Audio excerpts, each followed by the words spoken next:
last night. They're like, and he still has 3 inaugural balls he's going to attend. I'm telling you, that guy never stops. I'm sitting. It's just amazing. I mean, you know it. I watched just a very small portion of the first ball that he attended. I'm like, man, he's got 2 more of these. But I was really there just to see Melania's outfit, which she looked Did gorgeous. I imagine she changed from earlier in the day? Or Yes, she did. Yeah. I watched. Well, Will Scharf is like that, making these appearances. Yeah. Will Scharf is there, handing him these executive orders to sign, explaining what they all are. Will Scharf, if you forget, he ran in the primary for the U.S. or Attorney General here in the state of Missouri, and he's tapped for a position in the Trump administration. And so that was Will Scharf there. If you watched the explanation, this is an executive order that's doing this and this, that's Will Scharf. And I was watching as Trump is signing more of these executive orders from the Oval Office.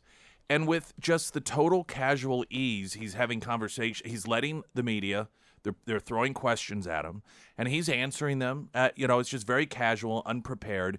And what a remarkable difference. I mean, I know that we know it, but you think about how Biden wasn't allowed to be asked questions. If he was, they had to be pre-approved. He was given them in advance. He was told, here's who you're going to call on. And whenever there was a situation in which you had reporters that would attempt to ask him questions that he had not been prepped on, his people would start yelling at the media, it's time to get out. Thank you all very much. And I noted that it wasn't just one person whenever this would occur. If you go back and you watch any of those exchanges, there were numerous people from the Biden staff that would yell really loudly. And it wasn't to prevent the questions from being asked. It was to prevent Biden from hearing the questions. Because they feared if he heard the question that he would actually answer it. And that's where he would get himself into the most amount of trouble. And I'm sitting there watching. I don't know how long it went on last night. I mean, he's just casually answering these off-the-cuff questions, very serious questions, dealing with China, dealing with Ukraine, dealing with just about everything under the sun. And you just wonder, I know that, the media is the media, and left-wingers are left-wingers, but they have to notice a difference in the ability going from the last 4 years where you're not given access to the president and you have to submit your questions ahead of time in order to have an opportunity maybe for the president to answer them. And then they cry about, the free press is in danger under Trump, yet they're allowed to sit there and just ask him questions. Just, any particular way, anybody wants to ask questions, just go right ahead.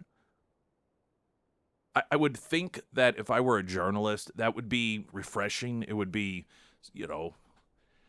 that, this is how it's supposed to be thought.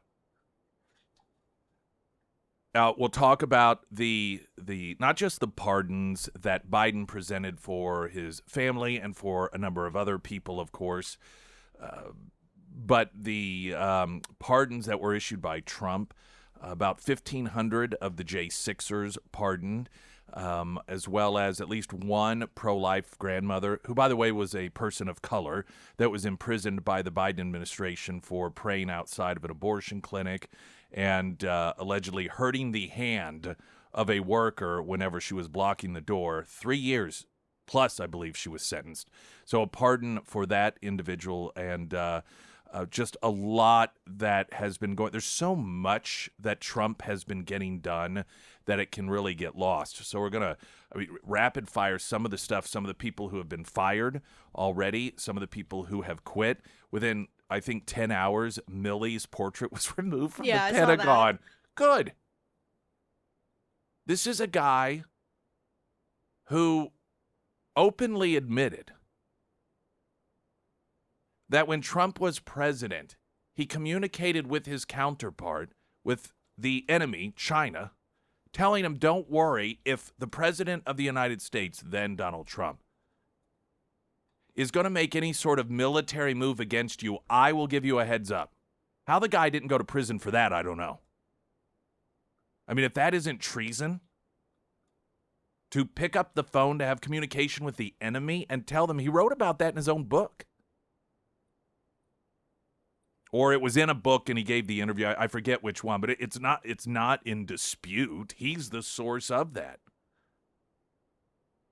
He also had to admit during the Inspector General's report on January 6th that Trump did tell him to get troops to the Capitol to offer those up, whether it was National Guard or active duty troops, if necessary, to make sure that any threats on January 6th of 2020 were met with force that would prevent anything from happening. And Milley openly acknowledged he just ignored the orders.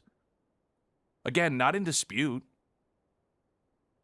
How that guy's not in well, of course, he got a pardon, so he won't have to face any prison time, at least not from that federal angle.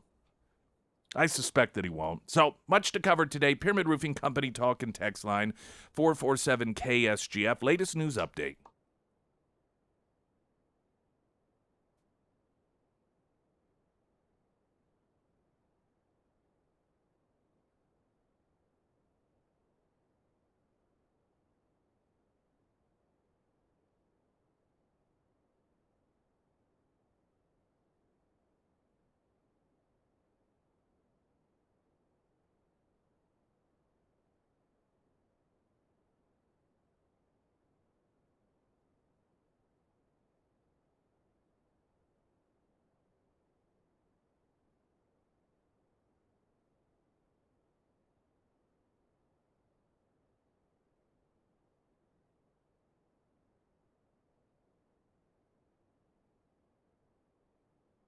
And the first alert forecast from Colorton, Fox 49 meteorologist Tom Schmidt, sponsored by Wolfpack Cleaners, your residential and commercial cleaning professionals.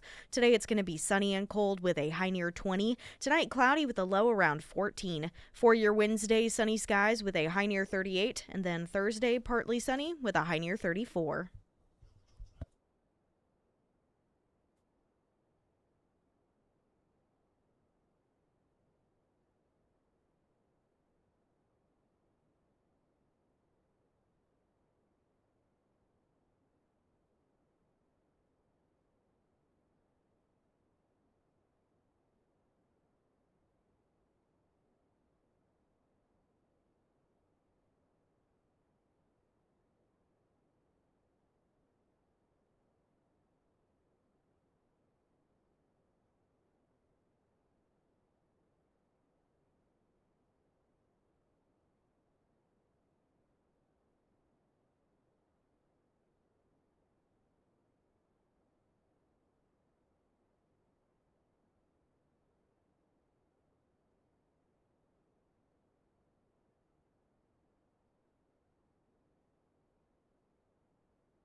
We have not this, but the following Wednesday, January 29th, we're going to be doing a special on-location show that is a Wednesday, along with the very generous people from St. George's Donuts. This is the Battlefield National location, and this is all part of our Heroes Breakfast. We've been doing Heroes Breakfast for a very, very long time, and we have incredible partners as part of it. Just over time, it's gotten bigger and bigger and bigger. And then at one point, okay, well, let's add a new sponsor. And, then it gets bigger and bigger. And then, of course, you got inflation and everything. And it's gotten to the point where we really have the maximum amount of sponsors, and it continues to grow. And so there is, as generous as everybody's being and has been, there's money issues on it. So at the same time, as we've done Heroes Breakfast randomly, a number of you will either text in, email, or it was I think just was one of the recent Fridays someone came up and inquired about, is there a way people can donate to that? People can was it last Friday? It was actually last Friday. Yeah, a fella came up and asked, wasn't that what he's at? Like, is there a way to donate, or how much does it cost, or something? We're just asking, when does it happen? Yeah, Can I pay for one?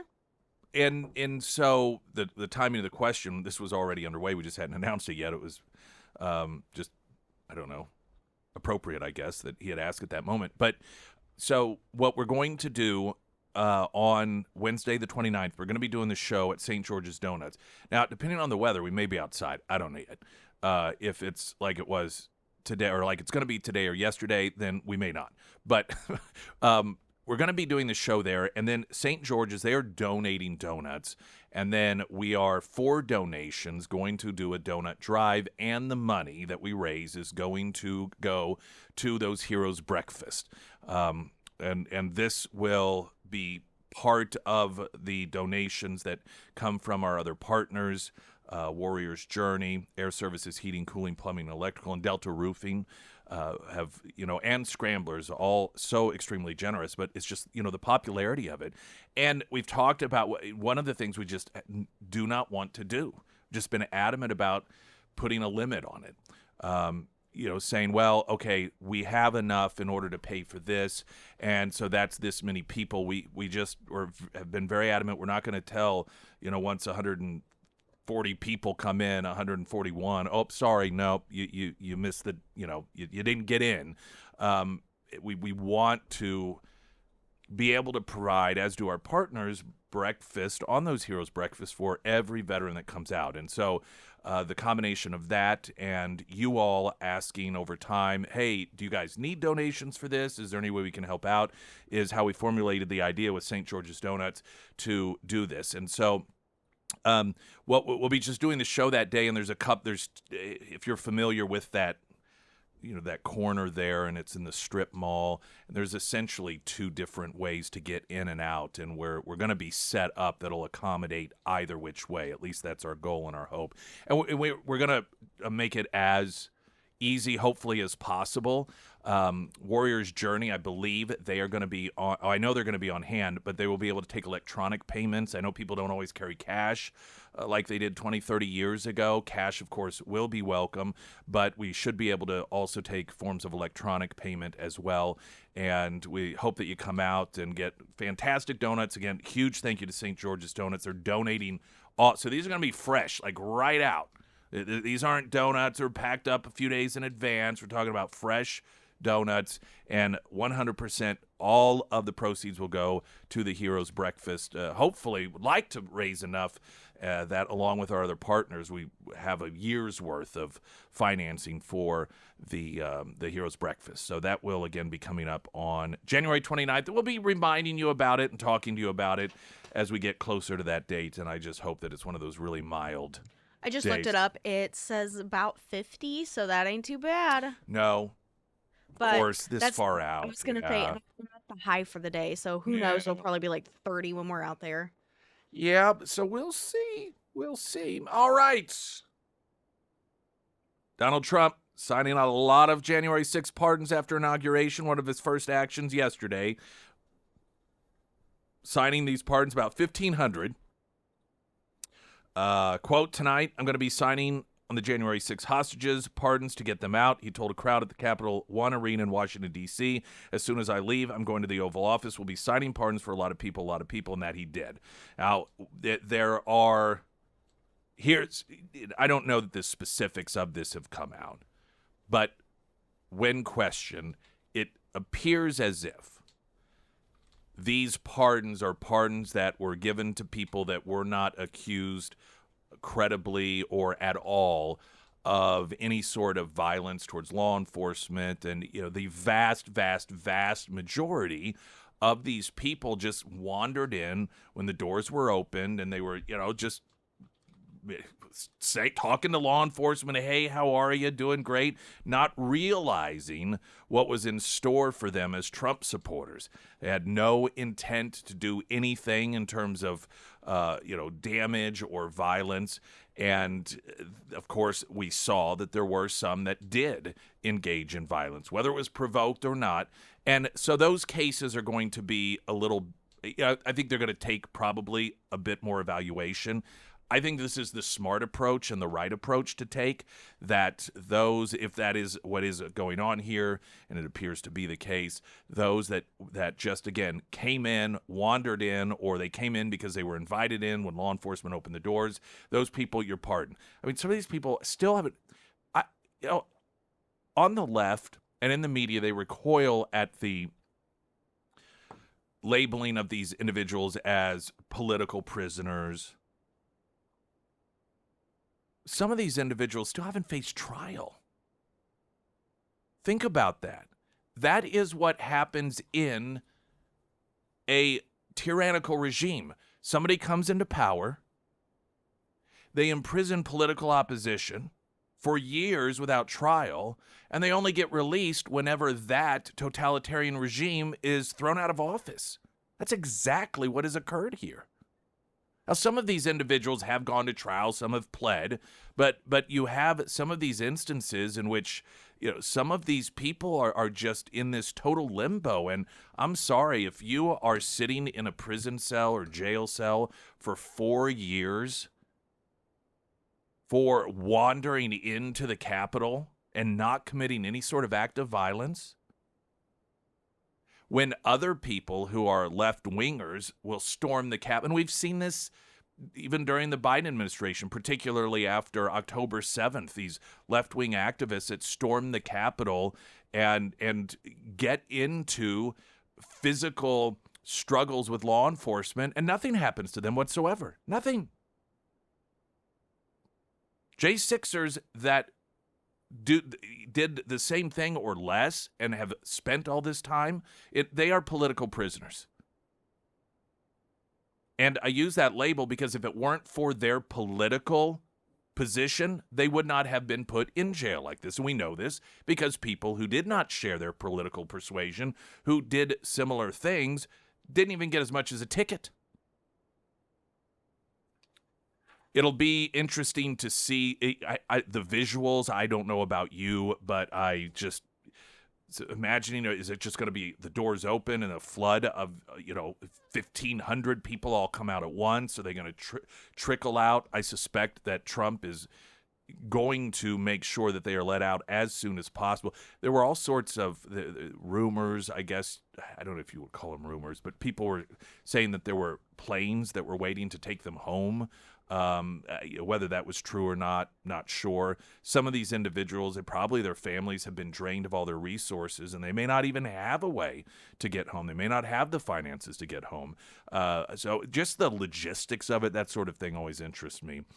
He also pardoned pro-life advocate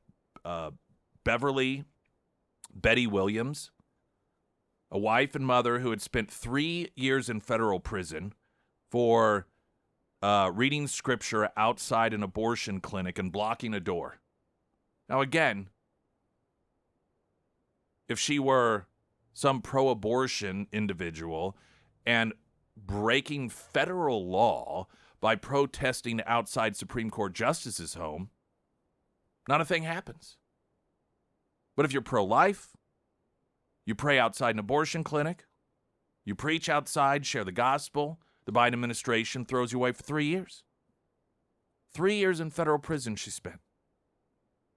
By the way, she is a woman of color.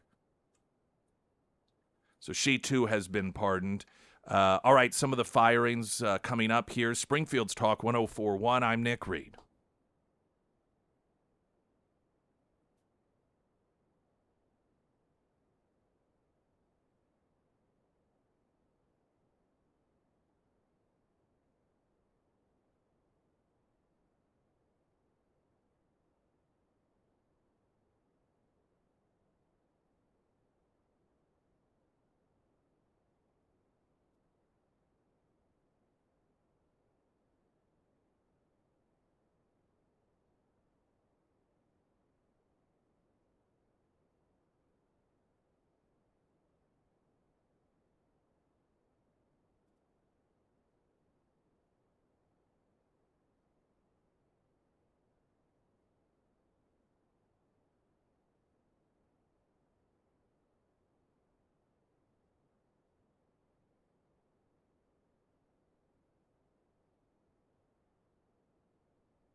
Streaming live, KSGF.com, Pyramid Roofing Company talk and text line. The WhiteHouse.gov website has an awesome intro now. If you've not gone to WhiteHouse.gov, I recommend that you do it before you forget about it and have the volume up. I mean, it's theatrical. It's amazing. And it's theatrical. Here's the thing, a lot of people, here's what the left doesn't understand. They see something like that and they think that this is Trump making it about him, but it's not.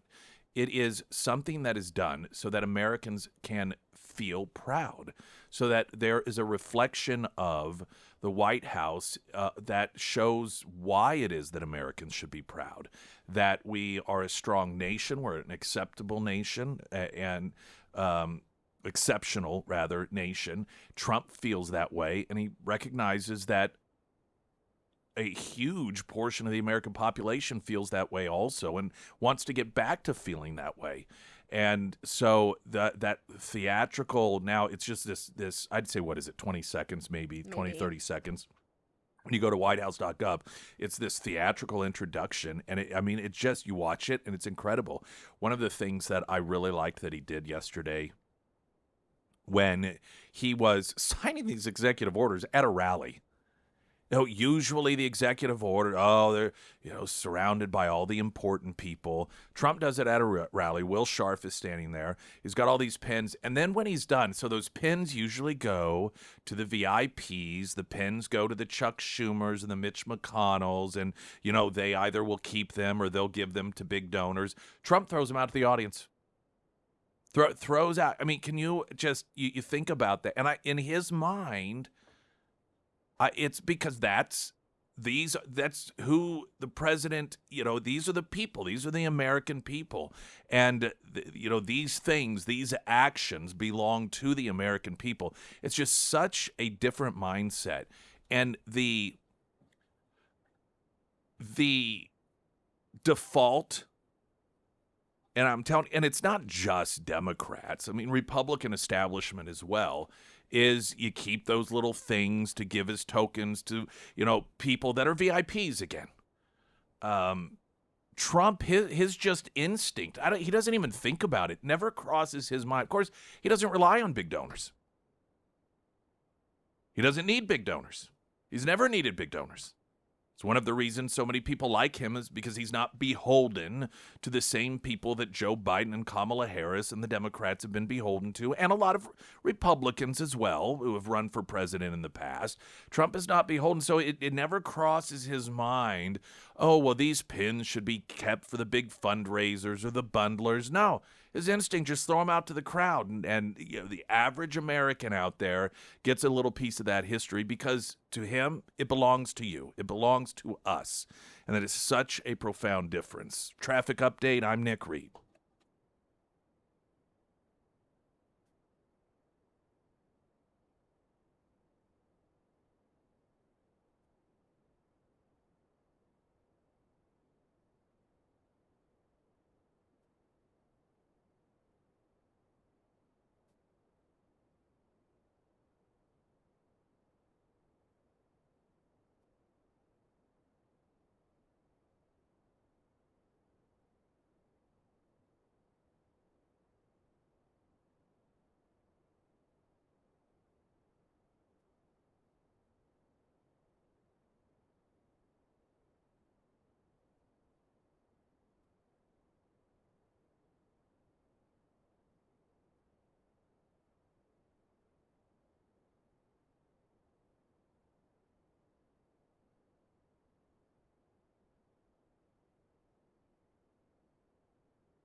Springfield's Talk 1041, your first alert forecast from Color 10, Fox 49 meteorologist Tom Schmidt, sponsored by St. Clair the Ozarks Home Improvements. Today it'll be sunny and cold with a high near 20. Tonight cloudy with a low around 14. For your Wednesday, sunny skies with a high near 38. And on Thursday, partly sunny with a high near 34.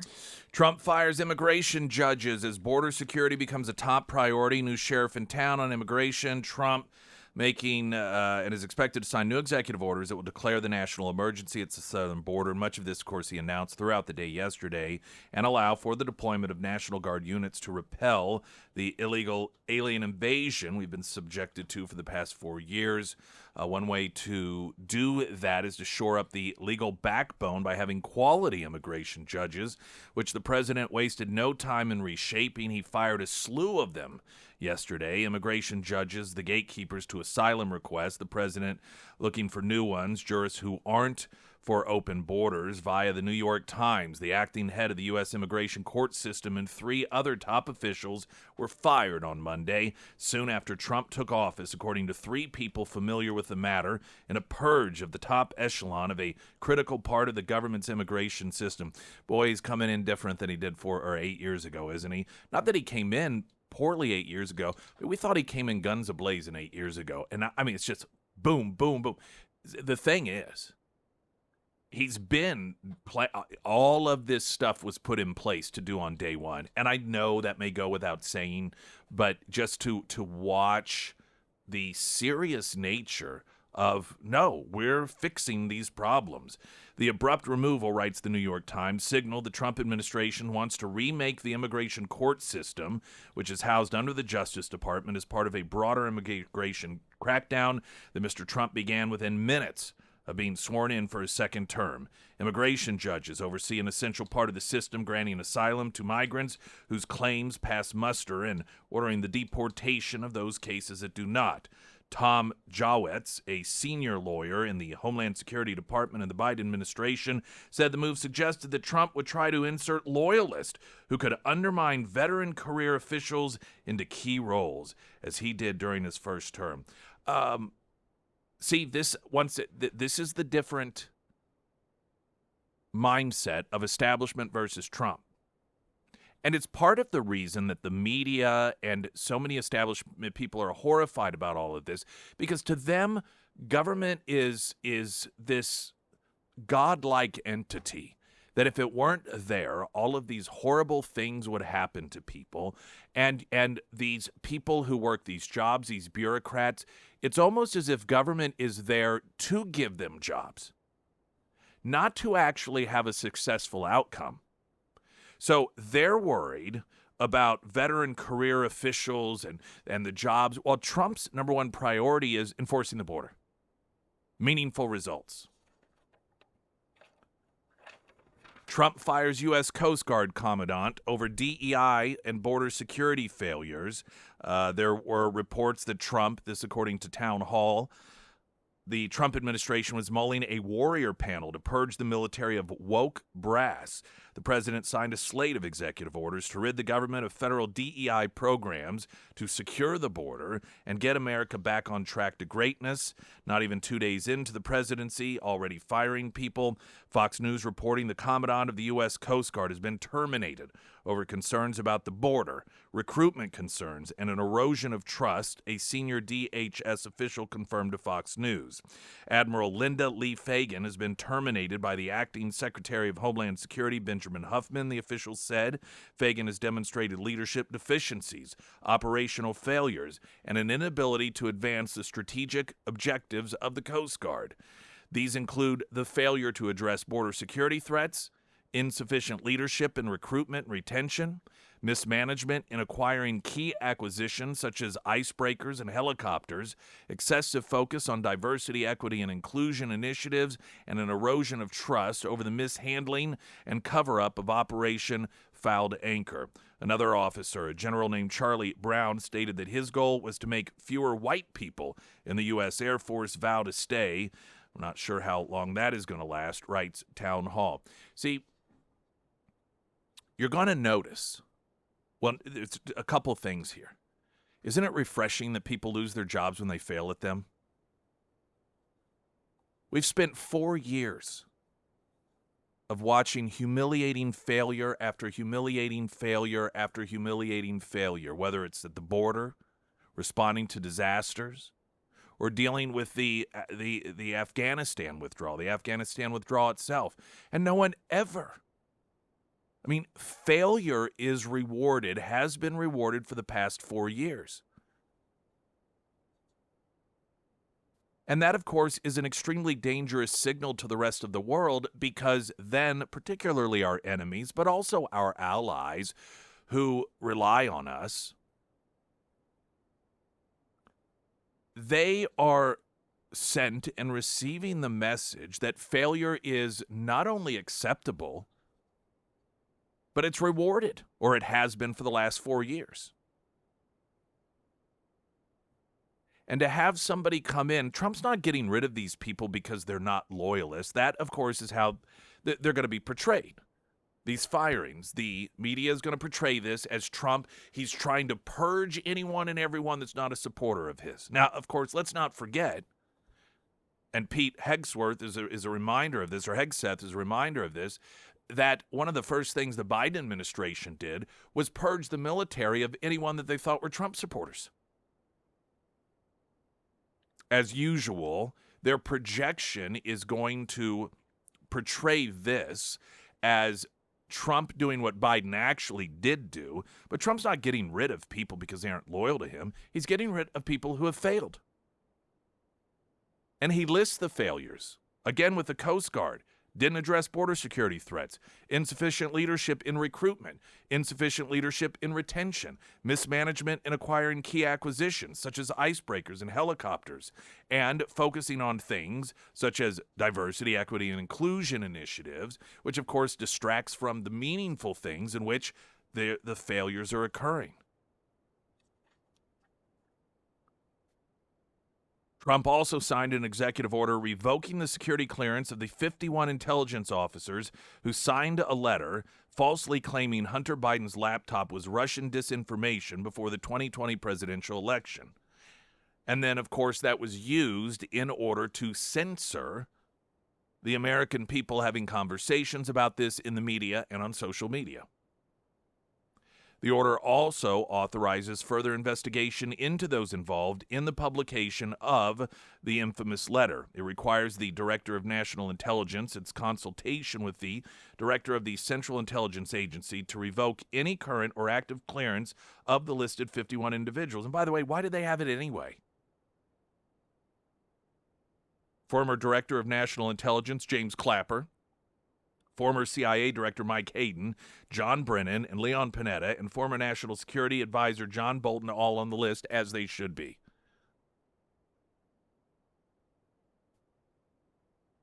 One of the reasons that this may seem as if it's just symbolic, but it's that access that gives them a revenue source. This is how these people make money. They are allowed to have access to classified information, and so in turn they get high-paying jobs to these different defense industries, or they get to be spokespersons on outlets like CNN and MSNBC. It's all revenue source for them. So this isn't simply a case of these individuals no longer having security clearance, and it's mostly symbolic because, they don't really do anything with it anyhow. Oh, yeah, they do. They make themselves a lot of money off it. FBI Director Paul Abate announces resignation just minutes before Trump takes office. The timing of the departure coinciding with the beginning of the new administration raising eyebrows, particularly given the ongoing scrutiny surrounding the FBI's actions during the last 8 years. Abate, who has served as deputy director before taking the helm, left behind a bureau at the center of political controversy, leaving many to wonder about the potential implications for the agency under the incoming administration. Abate, a longtime deputy director for the FBI, was expected to temporarily step in as acting FBI director during the transition under the new Trump administration. However, he unexpectedly announced his retirement, making the surprise revelation in an internal email to senior officials on Monday, just ahead of Trump's inauguration. Abate, who was with the FBI for 28 years, had only been in charge of the agency for 1 day after former FBI Director Christopher Wray announced that he would resign on December 11th. His resignation went into effect Sunday. It is not clear who will replace Abate as acting FBI Director. Good riddance. And authorities remove retired General Mark Milley's portrait from Pentagon 10 days after its unveiling. The move made just after Trump's inauguration. Pentagon spokesperson confirmed to the Daily Caller the portrait has been removed, but deferred comment to the White House. Not even 24 hours. Things are happening. Springfield's Talk 1041. I'm Nick Reed.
Pyramid Roofing Company talk and text line sent from the KSGF app. They always say that Trump's hiring people who are loyal to him, like it's a bad thing. Why would he hire people who he will be butting heads with? Well, I mean, and really, is that not true? But here's the thing. Now, number one, as if Democrats, including the Biden administration, didn't hire people that were ideologically aligned with them to be loyal with them. I mean, come on. See, this is part of the problem with the left, is you all lose all credibility. You lose credibility. It's why the power of the Democrats has eroded. And if they continue on the path, I think they will continue to erode because people tune them out. They tune you out. You make these, well, Trump's only going to pick people that are loyal to him to be in position. Well, no, really? What is interesting, if you notice, is that Trump doesn't really care about political affiliation as long as your approach is one that he believes is going to be good for the country. Hence, Tulsi Gabbard. Hence, Elon Musk. Hence, RFK Jr. These are individuals that have all been, Elon Musk is liberal. He's never, I don't think he's officially, what I would consider to be a member of the Democrat Party. But Tulsi Gabbard clearly, I mean, you're talking about two of these people that Trump is bringing into his world, that he's listening to, that he wants to give authority to, are individuals that have both run for president as Democrats. Tulsi Gabbard in 2020, and then RFK Jr. this last time around, until he realized that the Democrats were rigging the elections so drastically he had to run as an independent.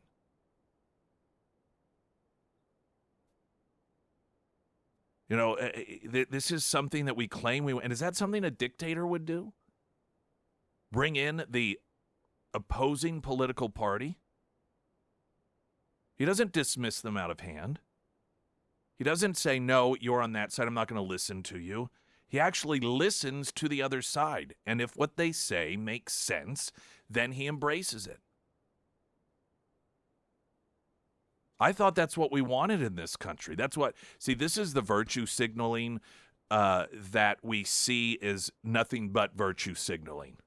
Particularly when you get some people on the left, though more and more people on the left are acknowledging that they're more totalitarian and that there should only be one form of speech, theirs. There should only be one rule of law, theirs.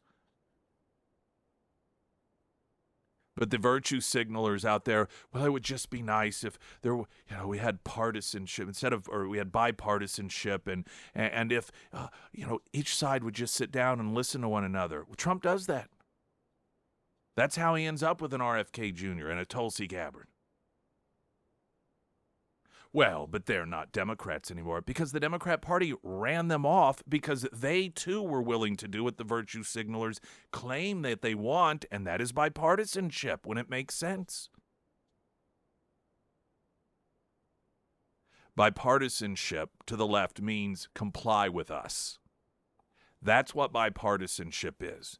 There's no negotiating, there's no compromise, because you see what they do to those who view reaching across the aisle and bipartisanship in that manner. They purge them out of the party. To them, bipartisanship is synonymous with complete obedience. And if you don't demonstrate that, they will seek to politically destroy you. Trump is the opposite. Why do you think that those people go to Trump?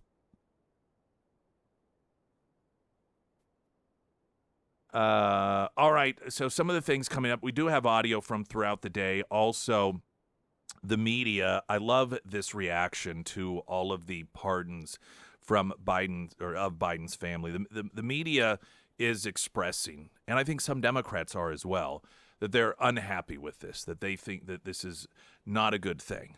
But let me tell you, the reason that they're upset about this, one, is it makes it a little more difficult for them to rail on Trump for pardoning people, particularly January 6th. See, they were ready out of the gate. Ready out of the gate to portray Trump's pardons as corrupt, Trump's pardons as horrible and awful. And then here comes Biden, and he pardons his family members. Preemptively, he pardons Fauci, going back, interestingly enough, to around the time that gain of function thing was starting. Not to mention that 4 years ago, when Donald Trump floated the idea of doing what Biden actually did, the media and the Democrats all railed on him for it. What a horrible thing. That's what dictators do. And now Biden has put them in the position of looking like idiots once again. So, yeah, I think they're probably a little ticked off. Not because of the pardons themselves. They don't care about the corruption component to it. But it makes them look like idiots, and it makes it more difficult to come out swinging at Trump on one of the big items that they saw that they could really beat him over the head with, and that's pardons. Going to get a traffic update. I'm Nick Reed.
Coming up, we have a local for less. This will be Friday.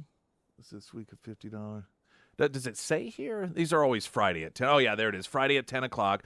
For Springfield Little Theater's performance of Waitress, you get a $50 certificate for only $25 to put towards ticket purchases for that performance. Details at ksgf.com.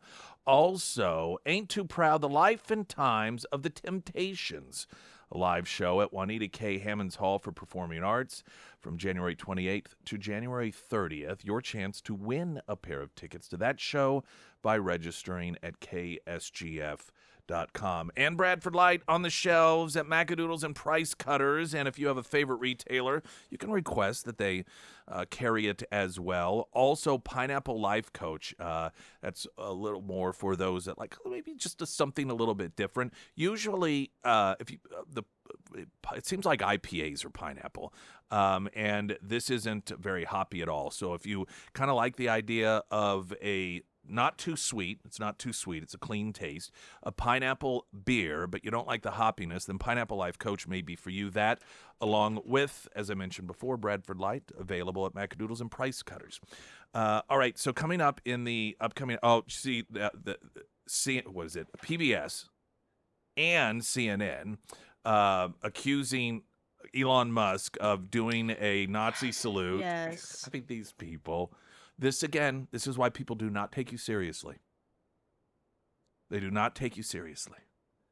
Even, let's just say that for a moment, if we want to get into the conspiracy blue anon minds of the left and the media, that Elon Musk really was a secret Nazi, but he's managed to keep it secret all this. He would have had to have gone to extreme lengths with all the relationships that he's had, and he's kept it hidden, that he decided he was going to unveil it yesterday with a salute. News in 60 seconds. I'm Nick Reed.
Pyramid Roofing Company talk a text line. How can Biden pardon people who have never been convicted or even had charges, filed against them for a period of years? Generals, bureaucrats, friends, family of the president can now get golden passes of immunity for anything they might have done as long as they are friends of the president. We have no idea what they could have done, but it is for everything.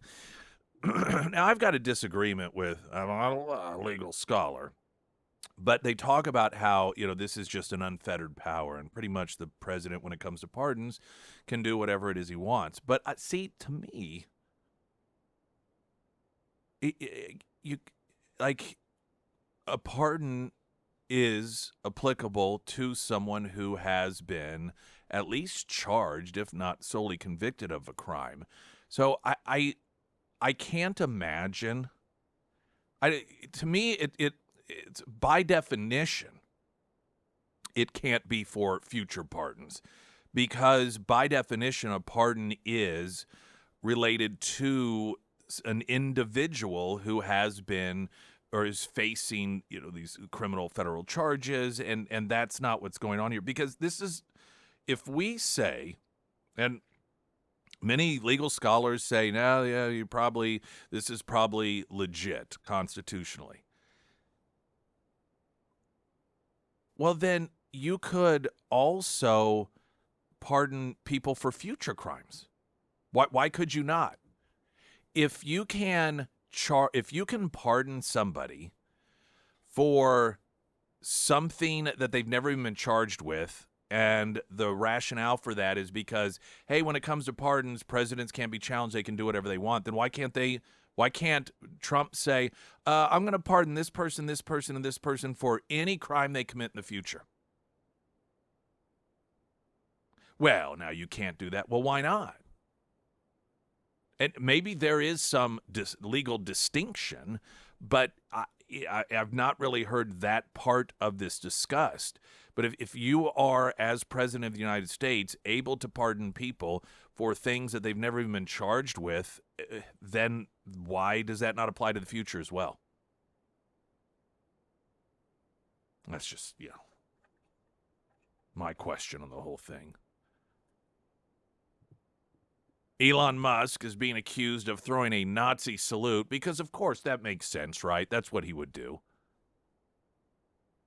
When billionaire Elon Musk gestured to the crowd at President Trump's post-inaugural rally, legacy media showed that it's learned nothing in the past decade, rushing to claim Musk gave a fascist salute. PBS, taxpayer-funded outlet, as well as CNN, that recently had to pay a massive settlement for falsely accusing somebody of human trafficking when it came to, I believe, the situation in Ukraine or Afghanistan, one of the two. If you didn't see or hear the speech, Elon Musk had his hand over his heart, and he was saying, my heart goes out to you. It is thanks to you that the future of civilization is assured. So when he said, when my heart goes out to you, he took his hand that was on his heart and threw it out. My heart goes out to you. It is a physical equivalent of the words that are coming out of his mouth, like blowing somebody a kiss. You throw your hand out. Well, he said, my heart goes out to you. So what does the media do? Of course, they claim, oh, he's throwing a Nazi salute. Even if, and again, these even if scenarios are so absurd. But if Elon Musk were really, truly a Nazi, why would he do that? He's kept it hidden all this time, and he got so excited. He just there's never been anyone ever in his past that in all of the years going through college, going through everything that he's done, and all of the people who have worked for him that don't like him because of the way that he runs things or because of slashing jobs. Not a single person has ever been like, yeah, he has a Nazi flag in his office, or, well, he's always talking about Hitler and how much he likes him. He just all of a sudden decided, I know what I'll do. I'll throw a Nazi salute. This is again why the media is not taken seriously. The only people who believe this, and they probably don't even actually believe it, but it is the hysterical blue anon conspiracy theorists on the left that believe all of this stuff. It's just preaching to the crowd. Sarah and I were talking off air. One of my favorite, these lefties, one of the favorite phrases whenever they make an absurd claim like this is, they don't even try to hide it. Yep. That's one of my favorites. Look, they don't even try to hide that they're Nazis. He tried to hide it so much that he went to Auschwitz with Ben Shapiro. Yeah, that was all part of his cover, but he just blew it. He just couldn't help it. Had to give that Nazi salute when he said, "My heart goes out to you." I mean, when you look at it from an intellectual standpoint, all of this shows that they've lost the argument. They've lost the argument. They've lost the argument in the arena of ideas. This is what it's come to for these people. They can't argue policy. They can't argue results. They've gotten to the point that they are taking what is a simple gesture along with the words, "My heart goes out with you," and trying to claim that Elon Musk is a Nazi throwing a Nazi salute. You know how stupid that is? How void of any sort of intellectualism or common sense. I mean, the people that are running these networks and that put this stuff out are just straight up stupid. PBS should get... I hope that one of the things that does occur is that all funding, taxpayer funding, gets cut off from PBS. Oh, what would we do without it? Oh, my gosh. Oh, if PBS went away. When Mitt Romney was running for president, he suggested maybe some of that funding for PBS is something that should quit, which if he had been elected president, he never would have done. He never would have cut off funding to PBS. But I remember Democrats, they were going on and on. Mitt Romney wants to kill Big Bird. Oh, my gosh. He wants to get rid of Big Bird. And then after that election was over, they turned around and sold the rights from Sesame Street to, was it HBO or some other outfit anyway? Jeez, these people. Springfield's Talk 1041, latest news update.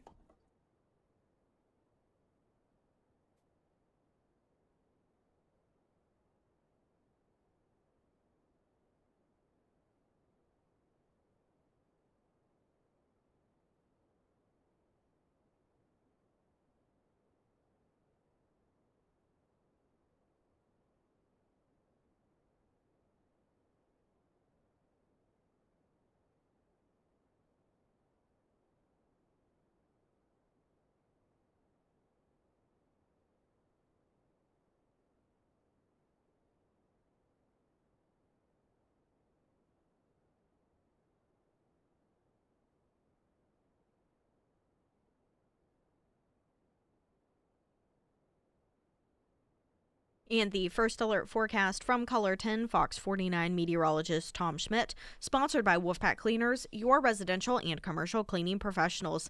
Today it'll be sunny and cold with a high near 20. Tonight cloudy with a low around 14. For your Wednesday, sunny skies with a high near 38. And on Thursday, partly sunny with a high near 34.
one of the really positive cultural results of Trump's existence in the political world is people in the black community that are willing to speak up and break out of those chains that the Democrats have so long had them in. And we've just seen this increasingly. Nelly did an interview. Nelly was one of the individuals that were artists performing at Trump's inauguration. And, of course, he, like Snoop Dogg, we'll get to that one in a moment, were being criticized because, Trump is a white supremacist and so forth. Nelly, who's from St. Louis, defended his decision to perform, saying it was an honor. He said in an often contentious interview with fellow rapper Willie D that he will be performing at the Liberty Ball out of respect for the office of the presidency. This was, of course, the performance last night. Saying, I'm not doing this for money. I'm doing this because it's an honor. I respect the office. It doesn't matter who is in the office. The same way that our men and women, our brothers and sisters who protect this country, have to go to war and have to put their life on the line for whoever is in the office. So if they can put their life on the line for whoever's in office, I can damn sure perform for whoever's in office, he added. He noted, I was born on a military base in Austin. My father served. My grandfather served. My uncle served. My auntie served. My cousin served. I've entertained the troops all over the world. Ain't no money in that. That's something that I felt I had to do because I was one of those kids on the military bases. He also dismissed the idea of Trump being a white supremacist, saying, I would ask them to show me where he's a white supremacist. Yeah, that'd be a good start. Where is Trump a white supremacist? What has he ever done or said? I mean, every even left-wing network has acknowledged that Biden is lying, or he's lied every time he claimed that Donald Trump said Nazis were very fine people. That's what they hang their hat on. And like I said, even the left-wing networks have to admit that he never said that. Now, he went on to say, the politics for me is over. He won. He's the president. He's the commander-in-chief of what I would like to say is the best country in the world. It's an honor for me to perform for the president of the United States, regardless of who it is. If Biden would have asked me to perform, I would have performed. If Vice President Kamala Harris would have won and asked me to perform, I would have performed. See, the people on these people on the left, they go on and on about accepting the outcome of the election, but they are the first ones. Like, what do you mean by accept the outcome of the election? They fancy themselves. Sometimes they'll say, well, I accept it, but you're not allowed to participate in it as an American. The Grammy winner also criticized Biden and Democrats, saying it was racist when Biden told radio host Charlemagne the God, you ain't black if you don't vote for him. The conversation later changed when host Willie D called America a Klan country, to which Nelly accurately noted, quote, that was created by the Democrats. The Klan was created by the Democrats. If you tell me this is a Klan country, I ask you, what party did the Klan come from? All the danger the Klan did in the 20s, 30s, and 40s, all the damage they did, but that party, we're supposed to forgive all that damage? This is the other just insanity about criticizing when you've got the criticisms of people who are black for participating in an inauguration of a Republican president from the perspective of Democrats, the party that started the Klan. Snoop Dogg was scolded for performing at a pro-Trump crypto ball inauguration party. So, of course, the article, it's got all these, different reactions from people. Goodbye, Snoop. Hosting Orange Man's crypto ball is a bridge too far. You broke my heart. Another writing online, Snoop performing at the Trump crypto ball shouldn't have been a surprise, even if it was disappointing. Another one bites the dust. A third person likened the performance to a betrayal. Please tell me Snoop isn't playing at the crypto ball for Trump. If it is true betrayal, I'm finished with Snoop Dogg. What has become of the world of urban hip-hop rap? This is a music that culturally so many of us grew up recognizing as, like these were the tough guys, the fans of this genre of music were tough. I mean, they were of the streets, and now they're so triggered that they can't listen to him anymore because of where he performed. This is the ninny culture that is now part of that music industry, really? I mean, once upon a time, you had young people liking this music just because they felt that it demonstrated that they were tough, that they were street tough. I mean, they were the toughest of the tough. Oh, I've seen things at my age you can't even imagine. And now in 2025, the fans of the genre are just so triggered that they can't listen to his music anymore. What on earth has happened? What a crazy upside down world. Look what the left has turned that industry into. It's sad. It's pathetic. Incidentally, how awesome was Carrie Underwood at that? She was amazing. Are you gonna play her audio? Yeah, I can play that coming up. I just kept thinking about how it opened with Amy Klobuchar bragging about putting that whole thing together. Now, it was I listen. It was originally scheduled for outside, obviously, and then a couple days before, because of temperatures, it got moved inside. There are a lot of things logistically that can go wrong with that. So I'm not that hard on some of the screw ups. Although John Roberts, I don't know what he was thinking. Before Melania could get up there with the two Bibles, he started the swearing in, which of course allowed the left to be like, Trump wouldn't put his hand on the Bible. It's like, oh my gosh, I knew that was going to be people ever let up? I knew that was going to be a headline. They're just insane.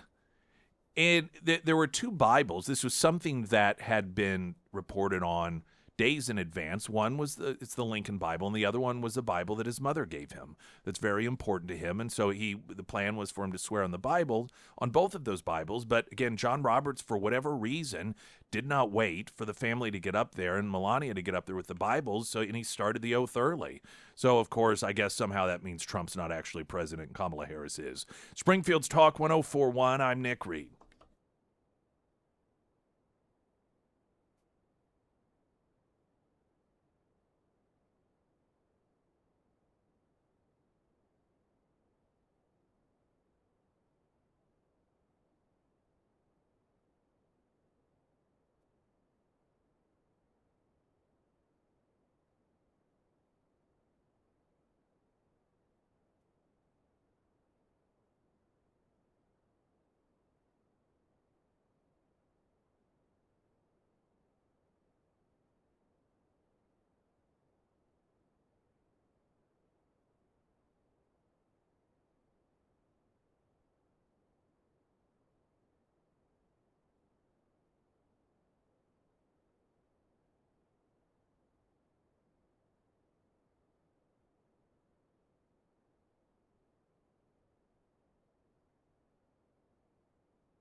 Pyramid Roofing Company talk at text line 447 KSGF. Let's go to Mount Vernon. Tom, welcome to the show. Hello, Tom. Tom. Okay, Tom's must be gone. I wanted to share this once again. You get the left and they project totalitarianism towards Trump. Every inauguration, you have these entities, these corporations that throw money at the different events. And I'm not exactly sure how this. Hey, taxpayers aren't funding it, or if they are, it's not to the degree that they would, because you have these different entities that are, Zuckerberg donated money, and this is something that happens every single presidential inauguration. Elizabeth Warren and other Democrats are sending letters essentially threatening these corporations as if they're doing something wrong because, of course, well, it's Donald Trump. You're not allowed to donate money to Donald Trump. This is the opposite of what we are supposed to be as a country.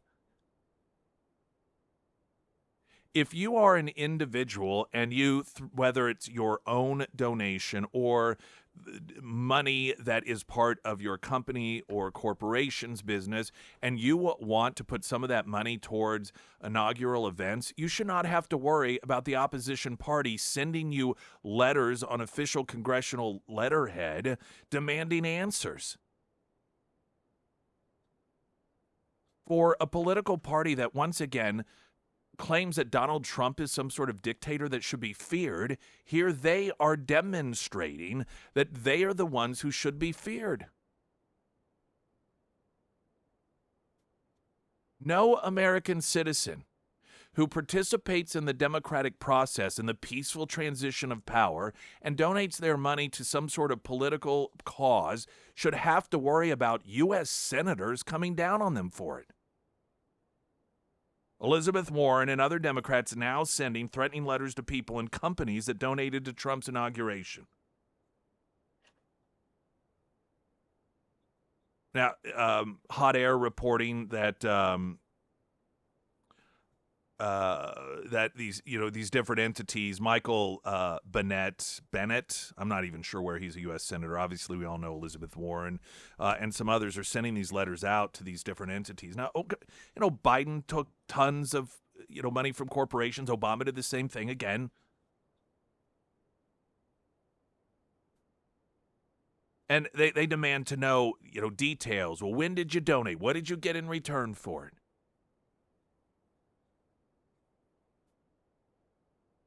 I'm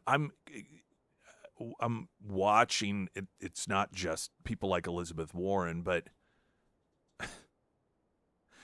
Trump is at this one event, and you got Zuckerberg, left-wing Democrat.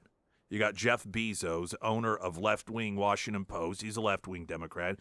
You have Elon Musk, who's always been kind of a liberal guy, but he certainly isn't Republican, but because of the free speech issue, has been in Trump's corner. And Democrats in the media are like, oh, well, that's really a representation of the average Oh, there's something wrong when you have this backdrop of all these billionaires. Well, first off, the vast majority of them are left-wing Democrats. They're from your political party. And these are individuals that spent tons and tons of money, especially Zuckerberg, with these Zuck bucks, disproportionately trying to get out the vote in blue areas of the country. Now, they didn't mind when that was going on. No. They don't mind when billionaire Jeff Bezos owns the Washington Post, that is a left-wing newspaper that never gives any sort of fair coverage to Republicans or Donald Trump, and does what it can through its story writing to get Democrats elected. No, they don't mind that at all. This is a demonstration of the rules are separate. See, the billionaires are fine as long as they are bankrolling them. The billionaires are fine as long as they are supporting them. The billionaires are fine as long as they're censoring Republicans. The billionaires are fine as long as they're providing coverage to help Democrats get elected. But the minute they sit up there behind Donald Trump, all of a sudden we have a problem. Who's the totalitarian? Springfield's Talk 1041. I'm Nick Reed.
Springfield's Talk 1041, your first alert forecast from Color 10 Fox 49 meteorologist Tom Schmidt, sponsored by St. Clair of the Ozarks Home Improvements. Today it'll be sunny and cold with a high near 20. Tonight, cloudy skies with a low around 14. For your Wednesday, sunny with a high near 38. And on Thursday, partly sunny with a high near 34. And any of those home loan needs, I want a greathomeloan.com, maybe refinancing now that Trump is officially president. Is that going to have an effect on interest rates?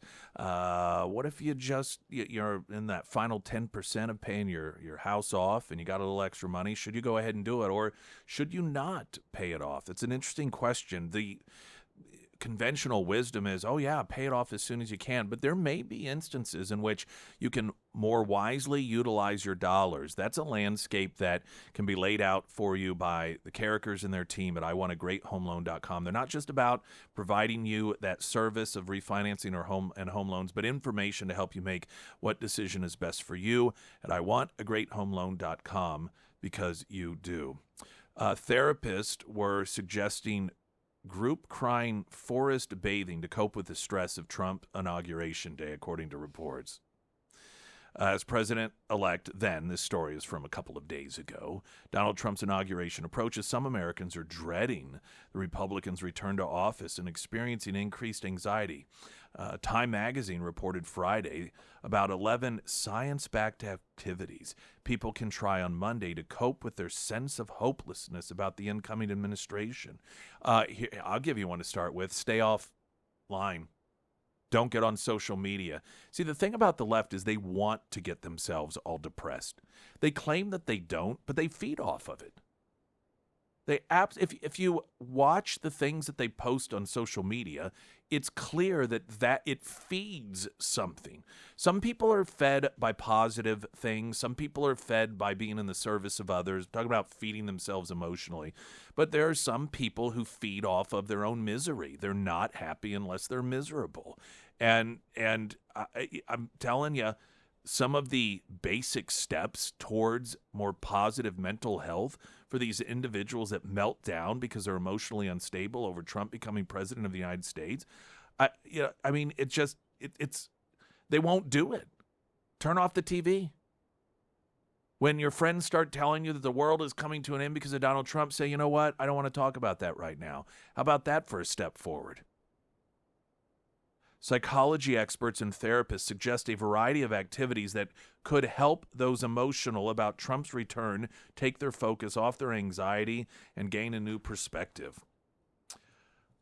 Emiliana Simon Thomas, a psychology expert and science director at the University of California at Berkeley's Greater Good Science Center, recommended exercising. I agree with that. Doing a creative activity. Yeah.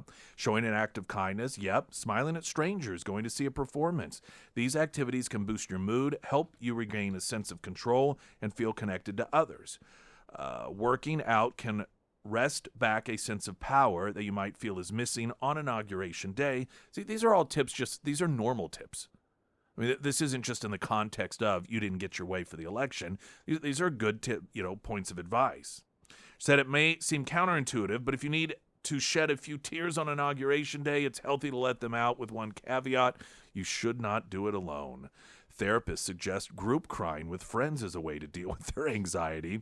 Quote, the grace and speed with which somebody recovers from grief, if they have an opportunity to cry with the support of another person, someone who they trust and who they believe cares about them, in orders of magnitude improved. Other mental health experts recommended volunteering, journaling, making a vision board, dancing, and doing forest bathing, saying you'll feel humbled. This mountain is going to be there forever and ever, and you're one human being standing there. Everything comes and goes, but nature is still there. What is forest bathing? I guess it's just going into the forest and recognizing that essentially what you're worried. See, here's what I feel like. They're not getting to the point here. So to that question, what is forest bathing? Now, the way it's described, it sounds like a fancy way of saying, this is insignificant in life. Go out, view something like a mountain that is going to be there well past you are, well past all of these things that are going on in life. See, this is the real treatment that needs to occur. And this is what everybody seems to tiptoe around. And that is taking these people, and we saw this in 2016, who have these meltdowns because Donald Trump was elected president, and addressing the fears themselves. Because what you find, and I know many of you know this, if you listen to people who are in meltdown mode or depressed because Donald Trump is elected president, they're worried about things that are non-existent. So far, just about, if not every concern that I've heard from people who are emotionally distressed over Trump becoming president, like in a serious way, are worried about things that are manufactured for the purpose of making them afraid. Now, that isn't to say that normal people can't have concerns about what the Trump presidency means. I think, there are reasonable questions about, particularly for certain industries, well, how is the tariff thing going to affect us as an industry? There are definite, it's not like Trump is the end-all, be-all, wonderful answer for everything, and everything he's going to do is fantastic. It's not about that. It's not about wondering whether these policies are going to be positive or negative, but I'm talking about those who really have mental health issues over Trump being elected president because they think they're going to be rounded up, put in concentration camps. They think that they're going to be gay bashed in the street. Those are fears that have been put in the minds of those people for political purposes. It is a toxic relationship that those people have with the political party that they have allegiance to. And it is toxic in the way that the political party scares them into believing that there's no one else there to protect them. It's like any toxic relationship. That nobody else will ever love you like we do. That if you don't stay with us, then your life is going to be in danger. Your life's going to be turned upside down. You wouldn't believe the things, maybe you would, that some of these people believe. A couple weeks ago, I read to you some different I think Time Magazine had a piece about all of the huge spike in people in the LGBT community buying firearms because they genuinely believe that for some reason Trump supporters are going to start tracking them down in the street and gay bashing them or LGBTQ bashing them. Now, what has Trump ever done that suggests that would be the case? Did this happen between 2016 and 2020? No. Has there been any demonstration that this sort of thing is going to happen? No. But they're told this. See, that's where the mental health, if you're wanting to address the real mental health, it's that toxic relationship. And when somebody is in a toxic relationship and they're constantly worried that the world's out to get them, that their family's out to get them, that they are 100% reliant on that other half of the relationship, then it's that relationship that needs to get addressed. The source of the problem for these people is not being addressed. Instead, it's sort of patting them on the head. Well, just go for a walk, and those things can make a person feel better. But that's not the source of the problem. The source of the problem is the crap that the left feeds itself and that the media puts out there and that the Democrat Party puts out there. Unnecessarily fear-mongering segments of the population to where they become emotionally crippled and in total fear when Donald Trump got elected and is sworn into office. And guess what's going to happen? After 4 years, not only are they not going to be put into concentration camps, not only are we going to see massive Trump supporters with MAGA hats running down the streets with baseball bats looking for LGBT community members to beat with a baseball bat, but they may actually find, and this is the sad thing about the conditioning that's been done, they may actually find that their quality of life is better. What a shame it would be that you have who knows how many Americans that in real terms, their quality of life is going to get better. Safety. Over time, the quality of life economically in terms of safety gets better, but they won't enjoy it because they've been convinced that things are worse than ever. What a sad thing.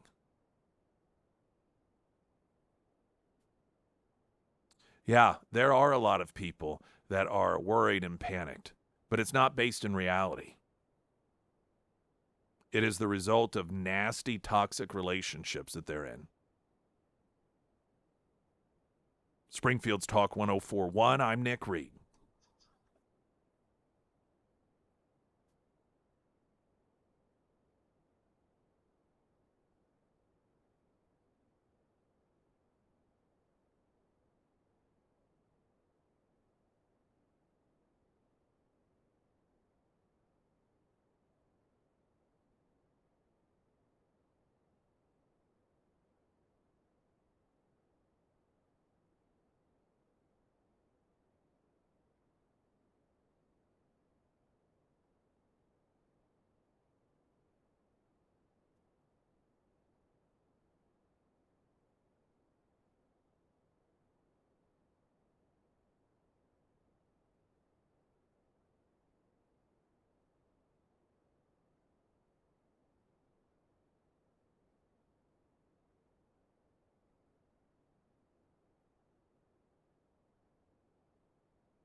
Diet Coke buttons back in the Yes, it is. Oval Office. Donald Day Trump, one, baby. as a non-drinker, Diet Coke is his drink of choice.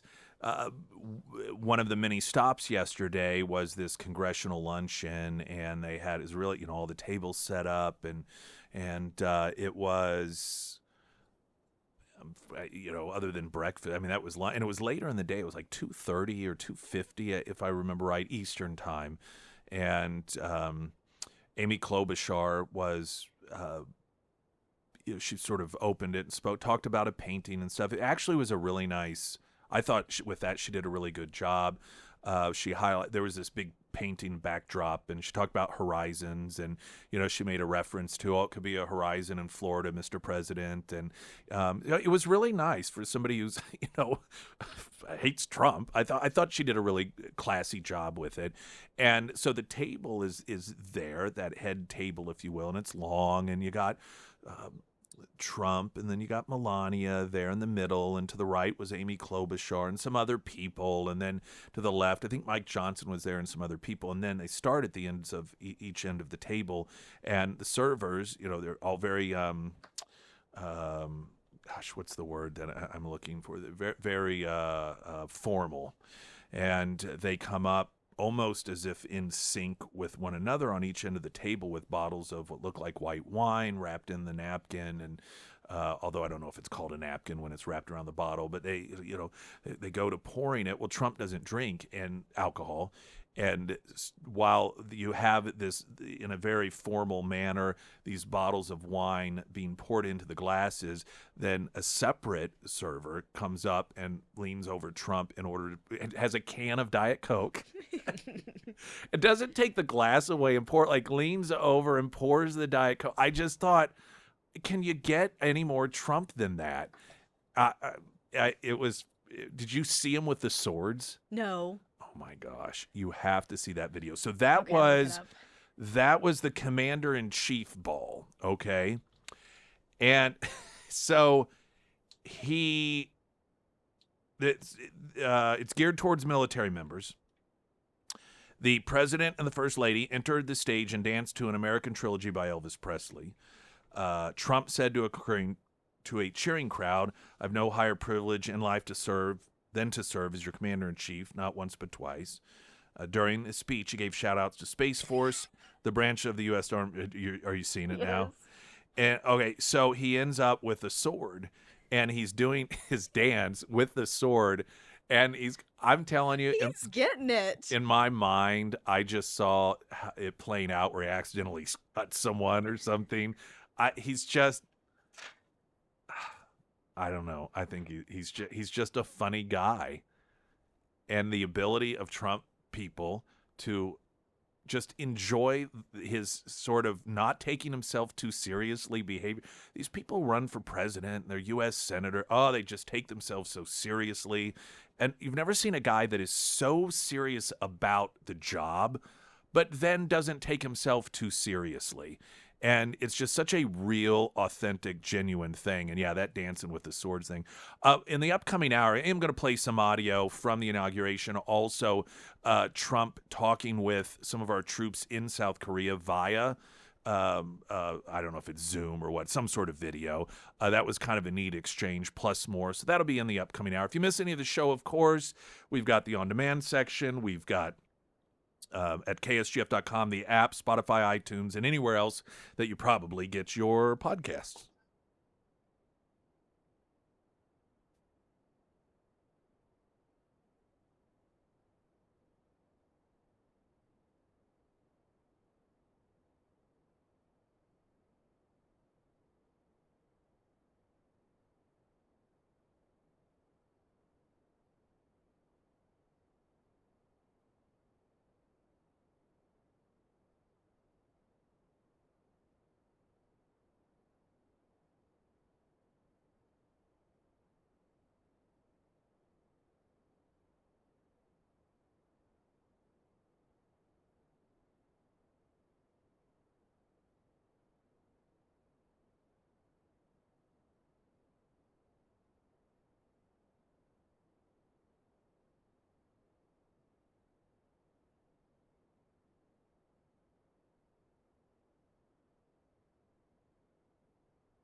I referenced the Diet Coke button being back. I should probably explain that for those that aren't aware. I know many of you are, that Trump, he loves, like I said, Diet Coke. And in the Oval Office, the desk there in his first term, he had a little button that he could push. And when he did, that alerted someone wherever to bring him a Diet Coke. And that has been reinstalled in the White, or in that I don't know what it is. It's just something that's oddly charming about it. I'm like so many of course, yesterday, I really do feel bad for people who unnecessarily fear Donald Trump, because really yesterday was a great day about America. And even, I know the left had to hate this even more, the moments in which there was the bipartisanship that was genuine. Like, you could see Bill Clinton seemed to be having a fantastic time. Did you see Trump? He was asked, this was a great question.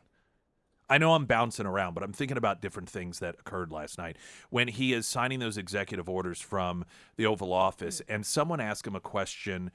If you, of the living presidents, presidents oftentimes, they will reach out for thoughts and advice from past presidents. If you were to do that, which past president would you reach out to? And even I thought that is a good question. And Trump, he's like, oh, that's a good question. Did you hear Yeah, it? I did. He said Bill Clinton. Yeah. And I thought that was a good answer, because Bill Clinton is somebody that I think, better than any past president, had the ability to read people, to read the room, to have a political astuteness about him. In fact, Trump noted the fact that Bill Clinton, during the 2016 race, said, Hillary, you've got to get to Wisconsin. You got to get to some of these states. And her campaign was like, no, you don't know what you're talking about. And he was right. Those were states that her campaign thought she was going to win those easily. She doesn't need to, quote, waste time there. And of course, she would end up losing those states, which would result in her losing the election. But I thought that was a good answer, especially for a dictator who's going to round up political opposition and put them in concentration camps. That Bill Clinton, former Democrat, is one that he would reach out to. But I was watching also the parade thing, which I think turned out really not. I kind of liked the whole thing inside. You got a much better view of everything. There was just something about it.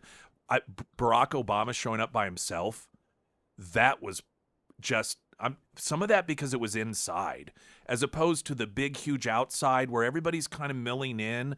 And because it was inside, they were announcing them one by one. And here you've got Bill and Hillary Clinton. Here you have Joe and Jill. And then it's just Barack Obama by himself because of missing Michelle Obama, wherever she is and whatever's going on with that.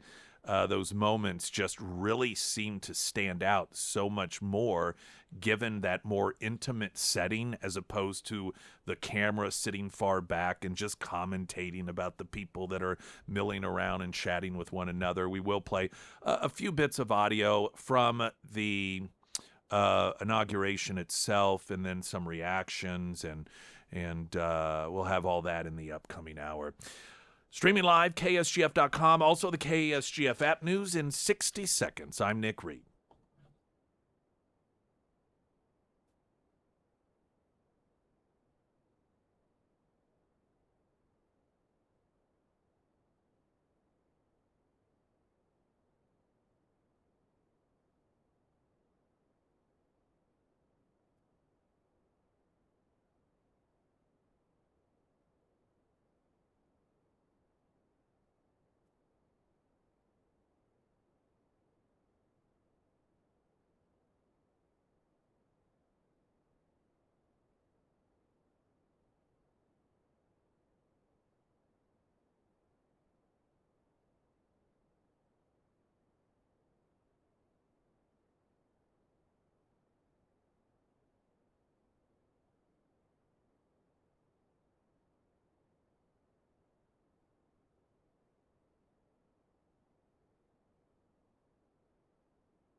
Over the years, gosh, how many years? 12, 10, 12 years we've been doing a Heroes Breakfast, and it has just grown ever so popular. We've added sponsors, new sponsors. We've got incredible sponsors, of course, Delta Roofing, Air Services, Heating, Cooling, Plumbing, Electrical, Warrior's Journey, and Scramblers.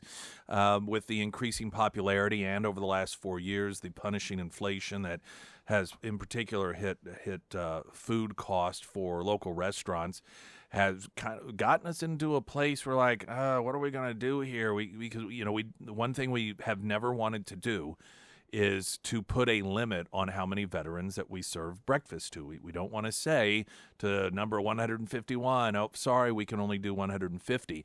At the same time, over the years, a number of you have asked, hey, can people donate to this? And we've always said, oh, the sponsors are able to take care of it. But we thought, this would be a good opportunity for us to involve you. And St. George's Donuts has been so generous as to offer up at fully donated fresh donuts that we are going to be giving away for donations on January 29th from their Battlefield National location. We're going to do the show out there. So it's not this Wednesday, but the 29th is the following Wednesday. We'll be out there, and we ask that you come by and get yourself St. George Donuts. 100% of the proceeds will go towards the Heroes Breakfast so that we can continue to do it without having to put a limit on the number of veterans that we feed. Any donation is appreciated and will help. And there's 2 entrances that allow you to get in and out of there. And we're over there Friday, and we believe we have, in our heads anyhow, a setup so that either which way you come in, we will be able to accommodate you. The Warrior's Journey are going to be set up, as I understand it, to take electronic payments. So if you don't have cash, which a lot of people don't anymore, that you will be able to make a donation that way for your donuts from St. George's Donuts as well. And that, again, will be coming up January 29th, next Wednesday. And a huge thank you to all of our partners and St. George's Donuts that, again, they're donating 100% all of the donuts that we are able to give out that morning. Yesterday, one of the moments in which there was a, I guess, glitch in what otherwise was hoped to be a smooth inauguration was when Carrie Underwood was set to sing, and it seemed like this music started and then it stopped, and so there's that real uncomfortable moment. And you are Carrie Underwood, clearly extremely professional. But it's not like it's your concert, where you could just like, oh, here, okay, don't worry, I'll take it from here. This is the inauguration of the President of the United States, and you have all of these people that are, and that it's not just this country, but the entire world is watching. And at some point, she was just like, all right, everyone, you know the words, sing it with me if you want. And she sung it a cappella, and it went as follows. You know the words, help me out here. Beautiful for spacious skies, for amber waves of grain, for purple mountain majesties above the fruity plain.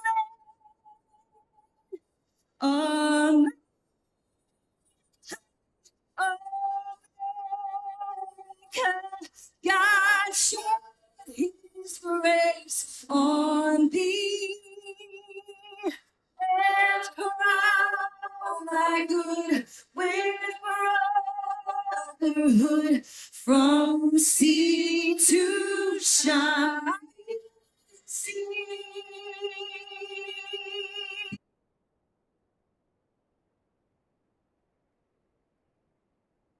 And what's cool about that is it was even better. It was so good. It was even better. I was because thinking of that. because just, the no music and her just taking it and everybody joining in. And we were talking off air, and of course you're going to have the haters out there and but I don't know. It just maybe I don't know.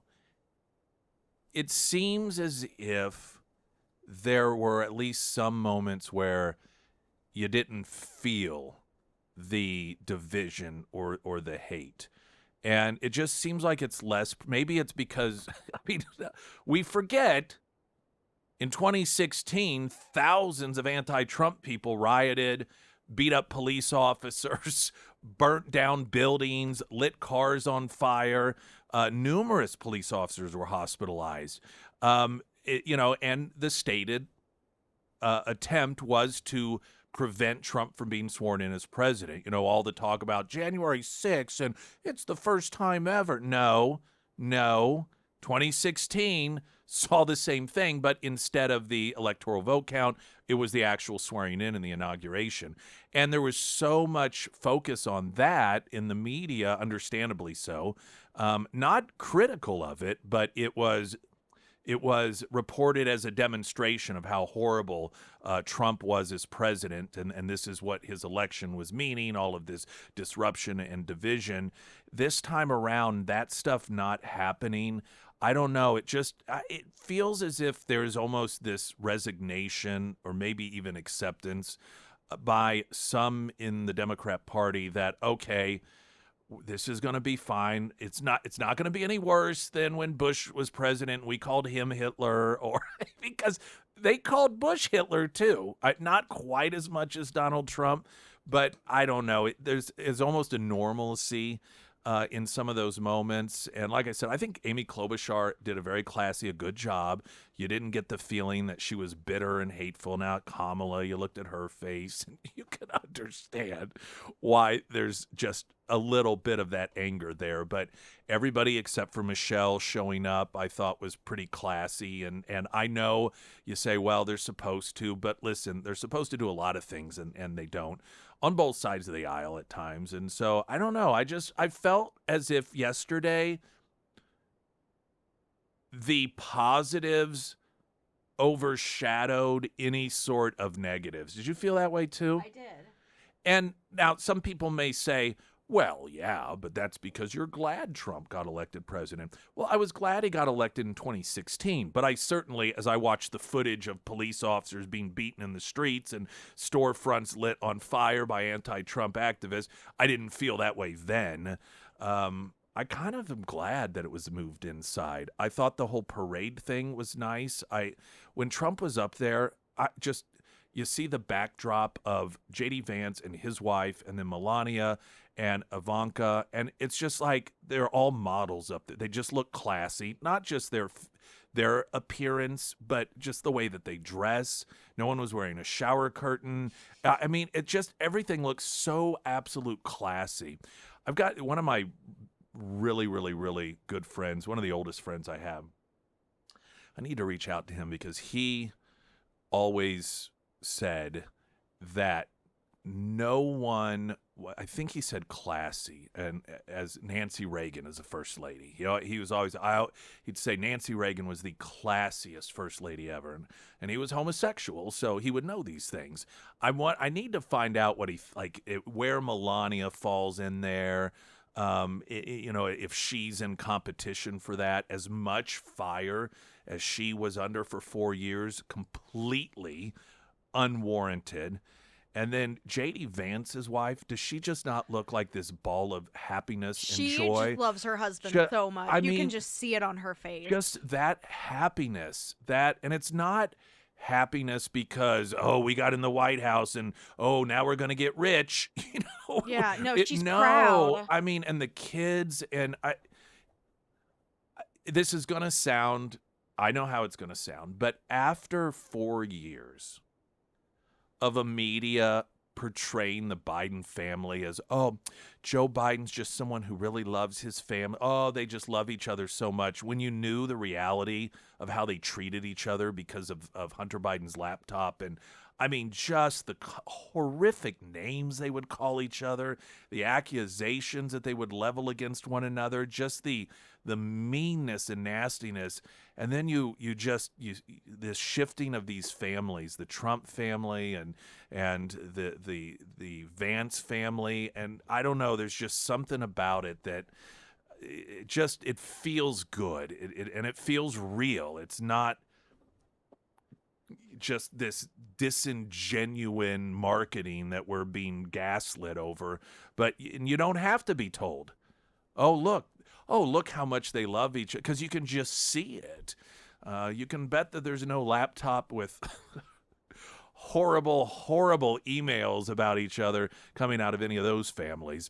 Traffic update in a moment. Right now, latest news update.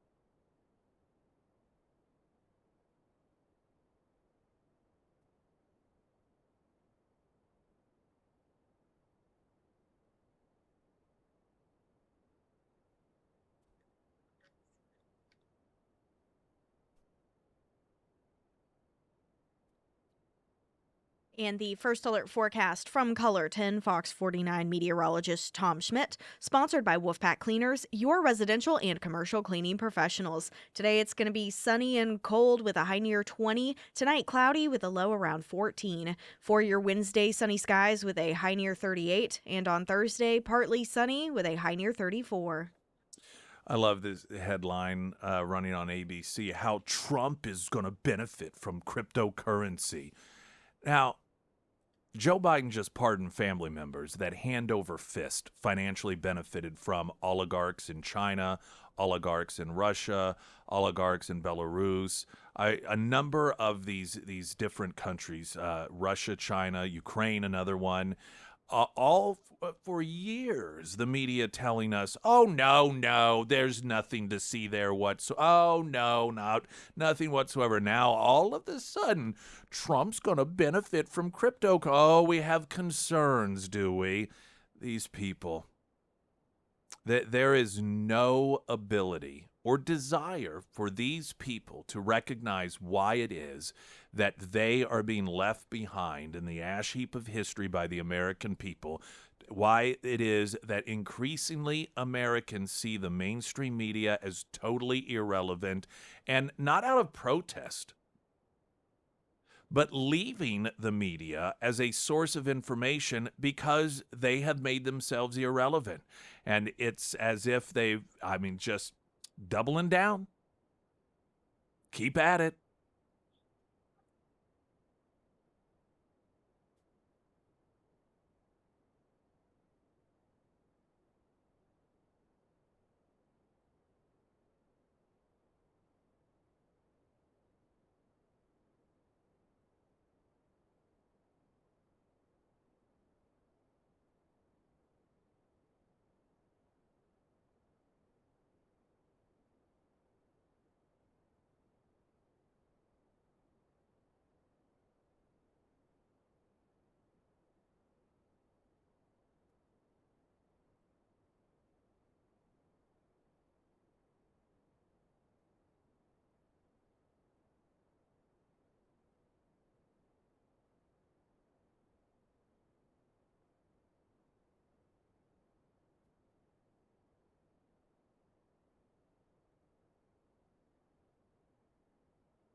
All right, let's go ahead and talk about this Joe Biden pardon stuff.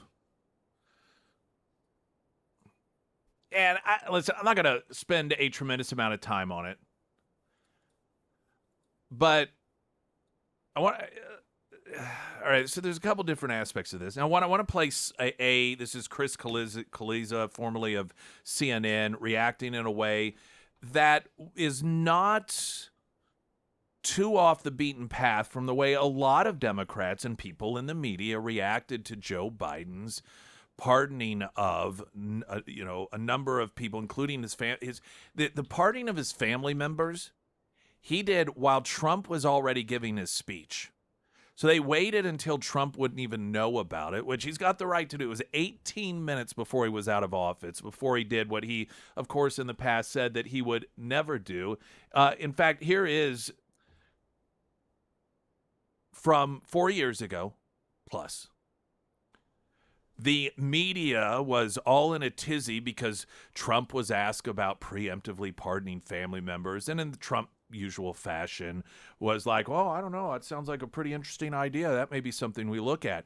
So the media then in unison, this is awful. This is what dictators do. And they went around demanding answers from people and utilizing it as a way to allow Joe Biden and Kamala Harris to attack Donald Trump. And this was an interview with Joe Biden, and Kamala Harris is sitting next to him, asking about the very concerning suggestion that Trump might preemptively pardon family members. President Trump is reportedly considering a wave of preemptive pardons for his adult children and for Rudy Giuliani. He's also floated the idea in private conversations, according to our reporting, of possibly pardoning himself, which he insists he has the power to do, though that has never been litigated. Does this concern you? All these preemptive pardons? Well, it concerns me in terms of what kind of precedent it sets and how the rest of the world looks at us as a nation of laws and justice. Now, in terms of the pardons, you're not going to see in our administration that kind of approach to pardons. Oh, just like I'm not going to pardon my son. Just like we won't leave Afghanistan till every American is out. Just like the other list of promises that Joe Biden made that were lies. Now, I'm telling you now, part of the reason that the media and Democrats are openly hostile towards Biden doing this is because largely based off of Biden's comments on this allowed the media to go out there and say, see, this is the difference between what is going to be an ethical, transparent Biden administration versus the Trump administration. Trump is talking about, according to our sources, preemptively pardoning family members. And that's the sort of thing we're moving away from. And so the media just beat that drum, and used Biden's words in order to continue to beat it and demonstrate this is what a good administration looks like. Well, now they look like idiots. Now, and in fact, on one of the networks, this was expressed the concern that this is going to make it more difficult for Democrats to criticize Donald Trump's pardon. See, it's not whether it's right or wrong. It's not the fact that Joe Biden lied, but it makes it more difficult to attack Republicans because of the lie. This is just one of the many reactions. This is Chris Kaliza, used to be of CNN, reacting to Biden's lie. Brent Green, are you surprised Biden did the preemptive pardons? Yes, and I think it is disastrously bad. I think it is incredibly stupid. I think it sets a really dangerous precedent. Excuse me. I mean, look, Biden said he wouldn't preemptively pardon people, and he said he was worried about Trump preemptively pardoning people at the end of 2020. Like, it's so hypocritical. I think it makes people look guilty too. Like, I actually don't think it's good. I think it makes Anthony Fauci or Mark Milley like, why do they need to be pardoned if they've done nothing wrong? The other reason that I believe the media is hitting back at this. Not only are they angry because they went to bat for Biden over this and then he betrayed them, but one of their narratives in the opening days of the Trump presidency was going to be about the January 6th pardons.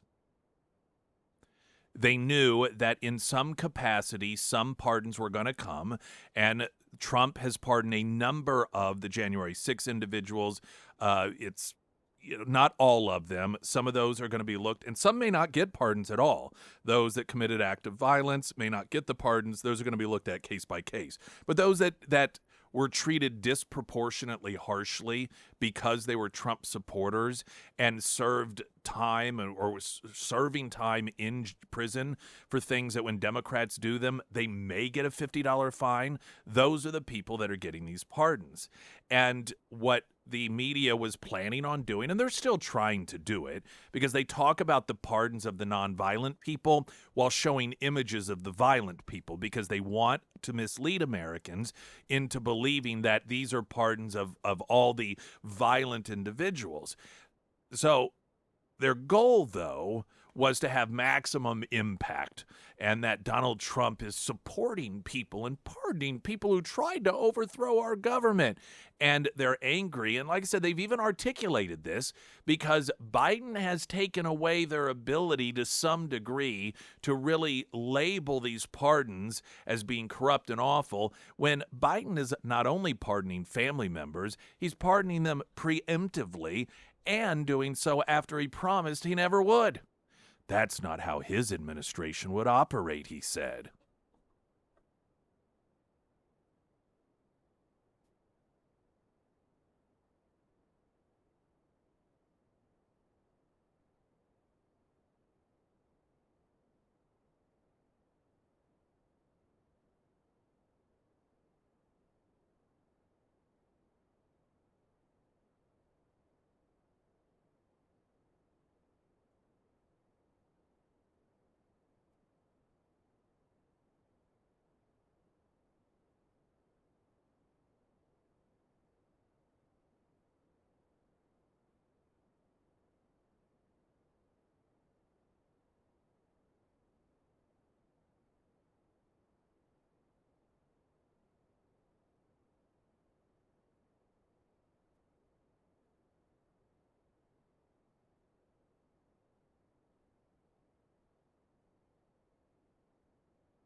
We're going to get a traffic update, and then I do have some other audio that I want to play. Trump, I don't know if I'll get time, but Mike Johnson did an interview recently in which he gave a behind-the-scenes explanation of an interaction that he had with Joe Biden that he found to be very shocking, and it's just more of what we all have known for a couple of years, but were gaslit and lied to, as were Democrat voters that were asked to donate money because he was as fit as could be. Yet they still stay loyal to the party that took their money. Some people would call that fraud, but so I don't know if we don't get that today. I will save it over for tomorrow. There's one other point that I want to make after we get this after the break here. And there's all this rhetorical questioning of the pardons, and particularly Joe Biden's family, and saying, well, if you're not, see, I don't like this argument. Well, if you haven't done anything wrong, then why do you need a pardon? Because that sort of then flies. You could turn that around on people that have been pardoned for January 6th. That's an acknowledgement that they did something wrong, in which some of the people again didn't do anything other than they happened to be outside the Capitol on that day. But I think there's a much more important question that does point to guilt, and exactly who the guilty parties are when it comes to not just who is getting pardoned, but who isn't getting pardoned.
Springfield's Talk 1041, Sarah Myers here, and the Pyramid Roofing Company now. Winter can be incredibly brutal on your roof. The fluctuating temperatures that can actually lead to shifting with your shingles, and that can lead to nail pops, which can then lead to cracks, and then can lead to issues with your decking. We don't want that. I don't want that for you. The Pyramid Roofing Company doesn't want that for you, and that's why they offer free roof inspections. Whenever you call the Pyramid team, they'll come out, they'll do that free roof inspection, they'll check everything from your vents to your gutters. They'll even get inside your attic and do an attic check and check your decking as well. And then they come up with the best solution for you and your home. Sometimes that doesn't mean a whole new roof, but maybe just a simple roof repair. So if it is time to have the Pyramid Roofing Company team out at your home, go ahead and give Josh and his team a call today. You can find all of that contact information for the Pyramid Roofing Company under the Sarah's Endorsements tab at ksgf.com. Your first alert forecast from Colorton, Fox 49 meteorologist Tom Schmidt, sponsored by St. Clair the Ozarks Home Improvements. Today it'll be sunny and cold with a high near 20. Tonight, cloudy skies with a low around 14. For your Wednesday, sunny with a high near 38. And on Thursday, partly sunny with a high near 34. Okay, outside of the family, there were numerous last-minute pardons that Biden gave. One of them to General Milley, who, according to news reports at the time, was the ultimate decision-maker to allow that spy balloon to fly over the United States. He acknowledged, again, these are not disputed facts, these are his own acknowledgments, that when Trump was president the first time, he called our enemies, the Chinese, his counterpart over there, and told them that he would give them a heads up if we were ever going to take military action against them. How that did not result in him going to prison, I don't know. He also acknowledged during testimony, during the Inspector General's investigation on January 6th, that Trump did tell him We need troops at the Capitol. We need to have 10,000 of them ready, whether they're reserve or active, but we have to make sure that nothing bad happens on January 6th. And he admitted that he justified the orders. Again, not dispute. This was his own testimony. That is a man who should be in prison. Biden instead rewarded him with a pardon. Also, apparently, in the sweeping January 6th pardoning, the individual who shot the unarmed Trump supporter. Because basically there's sort of anyone that was involved or anyone who provided any sort of testimony, and that Capitol Hill police officer who shot the unarmed female veteran Trump supporter who was not even within, she tried to kick at him or hit him, she was too far away. Testimony from D.C. police officers during that investigation. See, that was open to open records requests. Capitol Hill police are not, but D.C. police officers were on hand. They all said she wasn't a threat. You think about that for a moment. An individual who's not subject to sunshine request shot and killed an unarmed Trump supporter, and Joe Biden gave him a pardon for it. Yet Donald Trump is the one we should fear. Fauci also getting a pardon. Coincidentally, it's retroactive all the way back to when the whole gain of function stuff began. I wonder if that's a coincidence. It's like Hunter Biden getting a retroactive pardon back to when he started on the board at Burisma. Surely, once again, a coincidence. But here's the real question. I don't like this. I don't think that we should assume, as a rule, if somebody is pardoned, that means that they did something wrong. Because that can be used any which way. Just like I've never believed that we should, as a rule, say if you plead the fifth, that means that you must be guilty. Now, common sense, in certain circumstances, case by case, may seem pretty obvious, but I'm just talking about as a standard rule. I don't like that. But here's the real question that should be asked. And it's not so much about Biden's family members that he did pardon, but he did not pardon. We keep hearing he pardoned his whole family. He did not pardon his whole family. The pardon applies to James Biden, his brother, and Sarah Jones Biden, his brother's wife. So that couple. Then Valerie Biden Owens, which is his younger sister, and her husband, John Owens. And then his other brother, Francis Biden, a.k.a. Frank Biden. Only those 5 family members. Why not the others? Biden says, Joe Biden, says the reason that he pardoned them is not because they did anything wrong, but because Trump may come after his family. Well, why did he not then pardon Ashley, his daughter? I mean, he pardoned his son, Hunter. Why did she not get a pardon? What about Howard Klein, family member who's instrumental in the political world in many capacities? His niece, Missy Owens, was part of at least one of his campaigns in a significant way. So there are plenty of Biden family members that have been very politically active. Why did they not get pardons if the concern was that Donald Trump is just going to target his family? You see, if Joe Biden had actually pardoned everybody in his family that is at least to some degree involved politically in his life, then he could claim, hey, I was just worried that Trump was going to target my family. But he only picked certain family members, see. So what makes those family members different? Now, no one's given an explanation for this. I would suggest that it would be pretty safe to infer that those are the ones who are doing things illegally.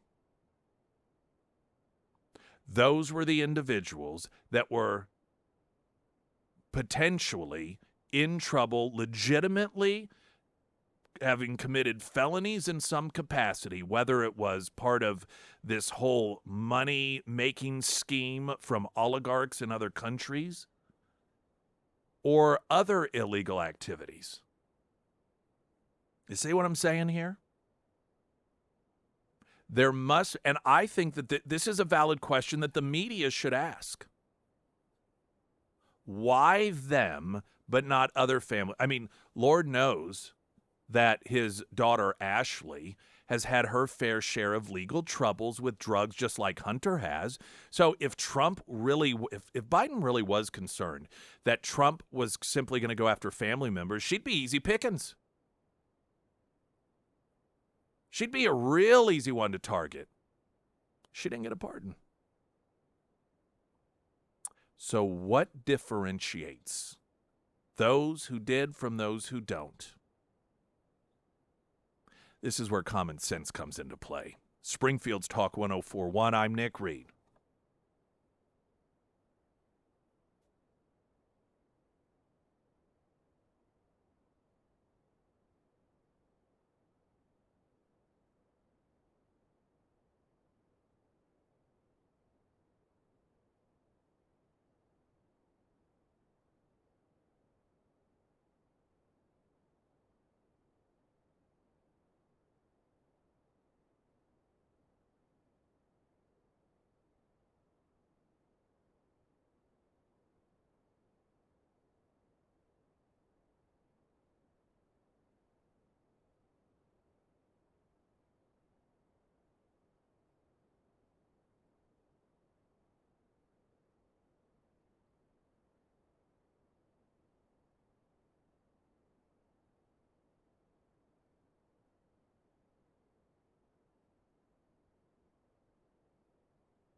Got a text on the Pyramid Roofing Company talk and text line saying that experts have said that a pardon doesn't go into effect until the recipient accepts the pardon.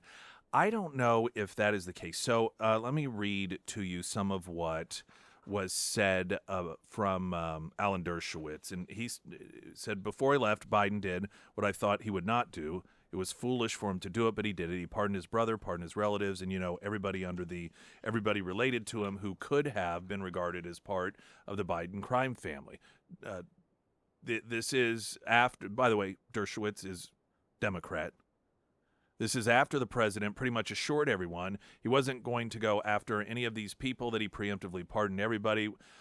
One of the questions has been, are preemptive pardons constitutional? We don't know for sure. He noted the pardon power is borrowed from England. It's not clear whether in England you could preemptively pardon someone who's not being investigated, but there is precedent, of course. It was never tested, and that is President Ford did preemptively pardon President Nixon, who wasn't being charged with anything, though it was being investigated by special counsel, and he could have been charged. So he noted that this has been done before, but it wasn't challenged in court. He said, I think the law is pretty clear that a president can preemptively pardon. Should he have done it? It's his prerogative. Dershowitz, let's see. He said he certainly opens the door to Trump to pardon anybody who feels he was subject to any kind of injustice or would be subject to any kind of just one of the people, Adam Kinzinger, wasn't going to accept the pardon. Dershowitz said, Adam, go back and read the cases. You have no choice. The law doesn't allow you to reject a pardon. You can say you're rejecting it, but it has the same impact. If you're pardoned, you can't be prosecuted no matter what you think or say. You can't waive that. Now, that's Alan Dershowitz's position. He's saying that the law says you can say, no, I'm not going to accept it, but it's still counts, whether you want to acknowledge it or not. What I thought would have been interesting based off of that,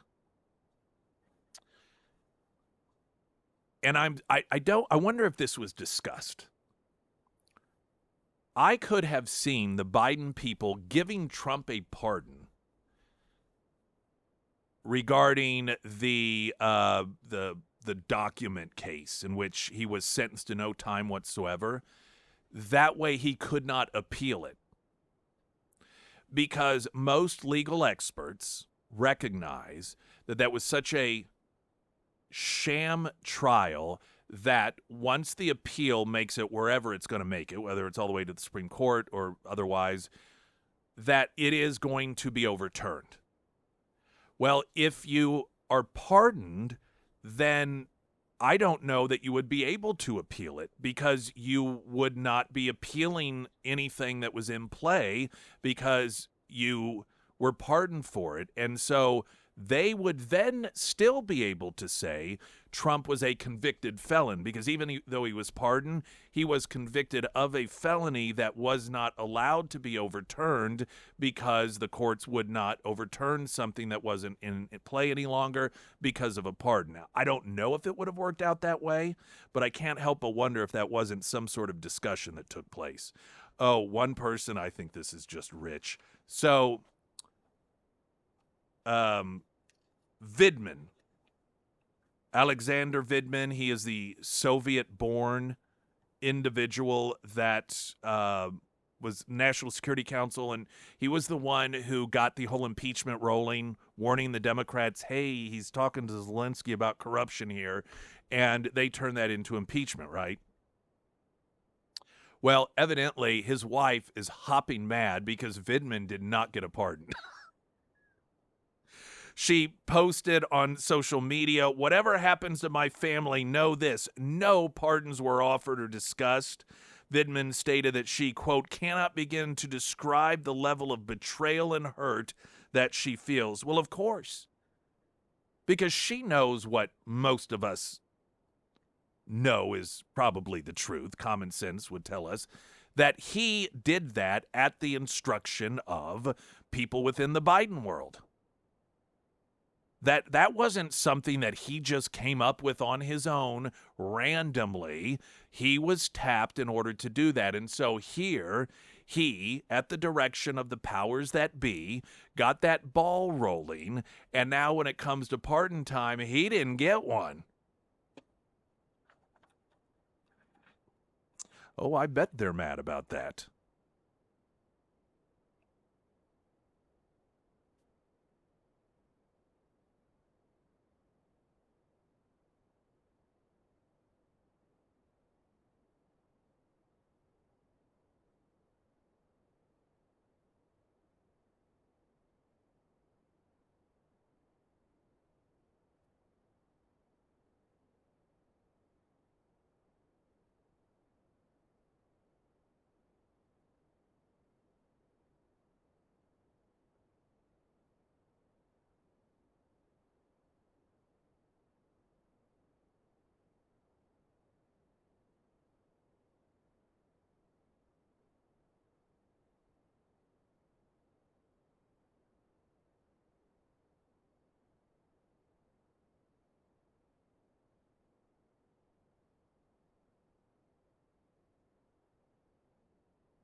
Emily Johnson, House Theory Realty. Any of your home buying needs, your home selling needs?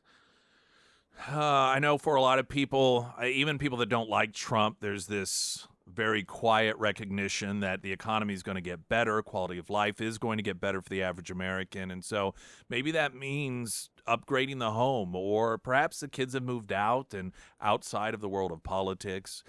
You're looking at downsizing. I don't need a 2-story house anymore. I'm getting tired of going up and down. No one's ever upstairs anyway.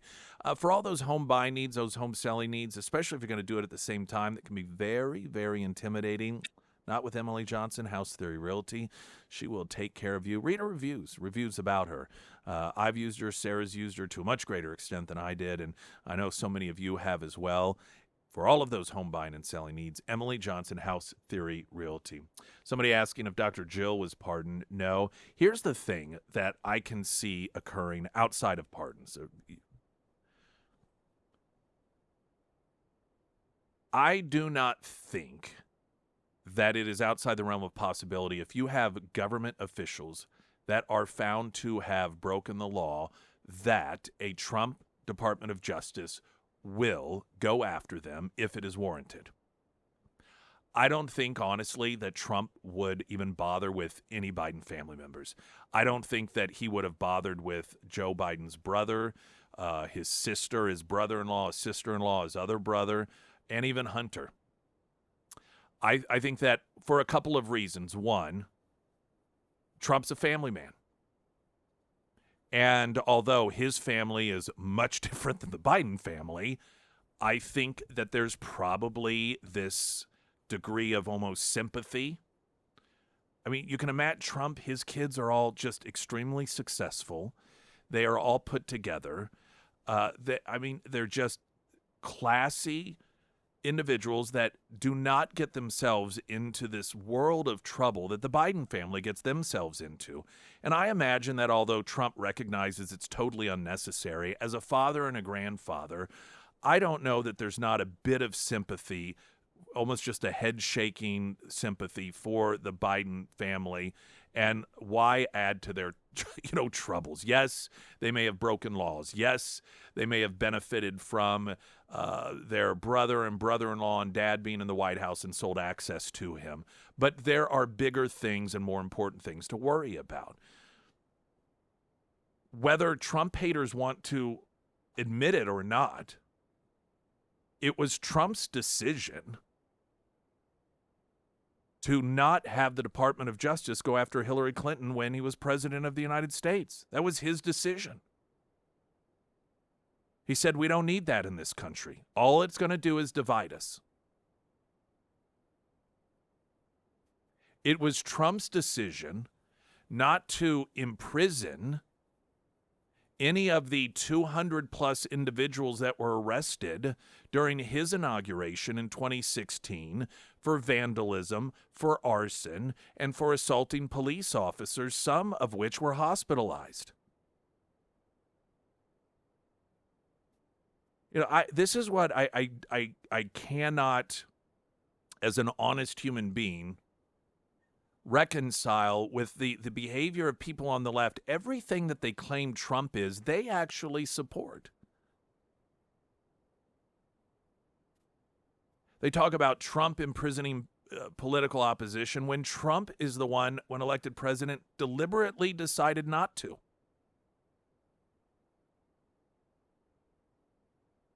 They talk about Trump is going, round up people that don't support him when the Biden administration is the one that until the final day, we're still trying to track down people that were just outside the Capitol on January 6th. When Trump is the one that of the hundreds of violent protesters that tried to prevent him from being sworn in said, no, let's not jail them. I mean, they were taken away in the moment, but they weren't prosecuted. That was Trump that did that. So I don't know how honest people, even if you hate Trump, you can find legitimate reasons to dislike Trump. But the odd thing about people on the left is they always tend to find these reasons that aren't reasons at all, and in fact are sins committed by the people that they back.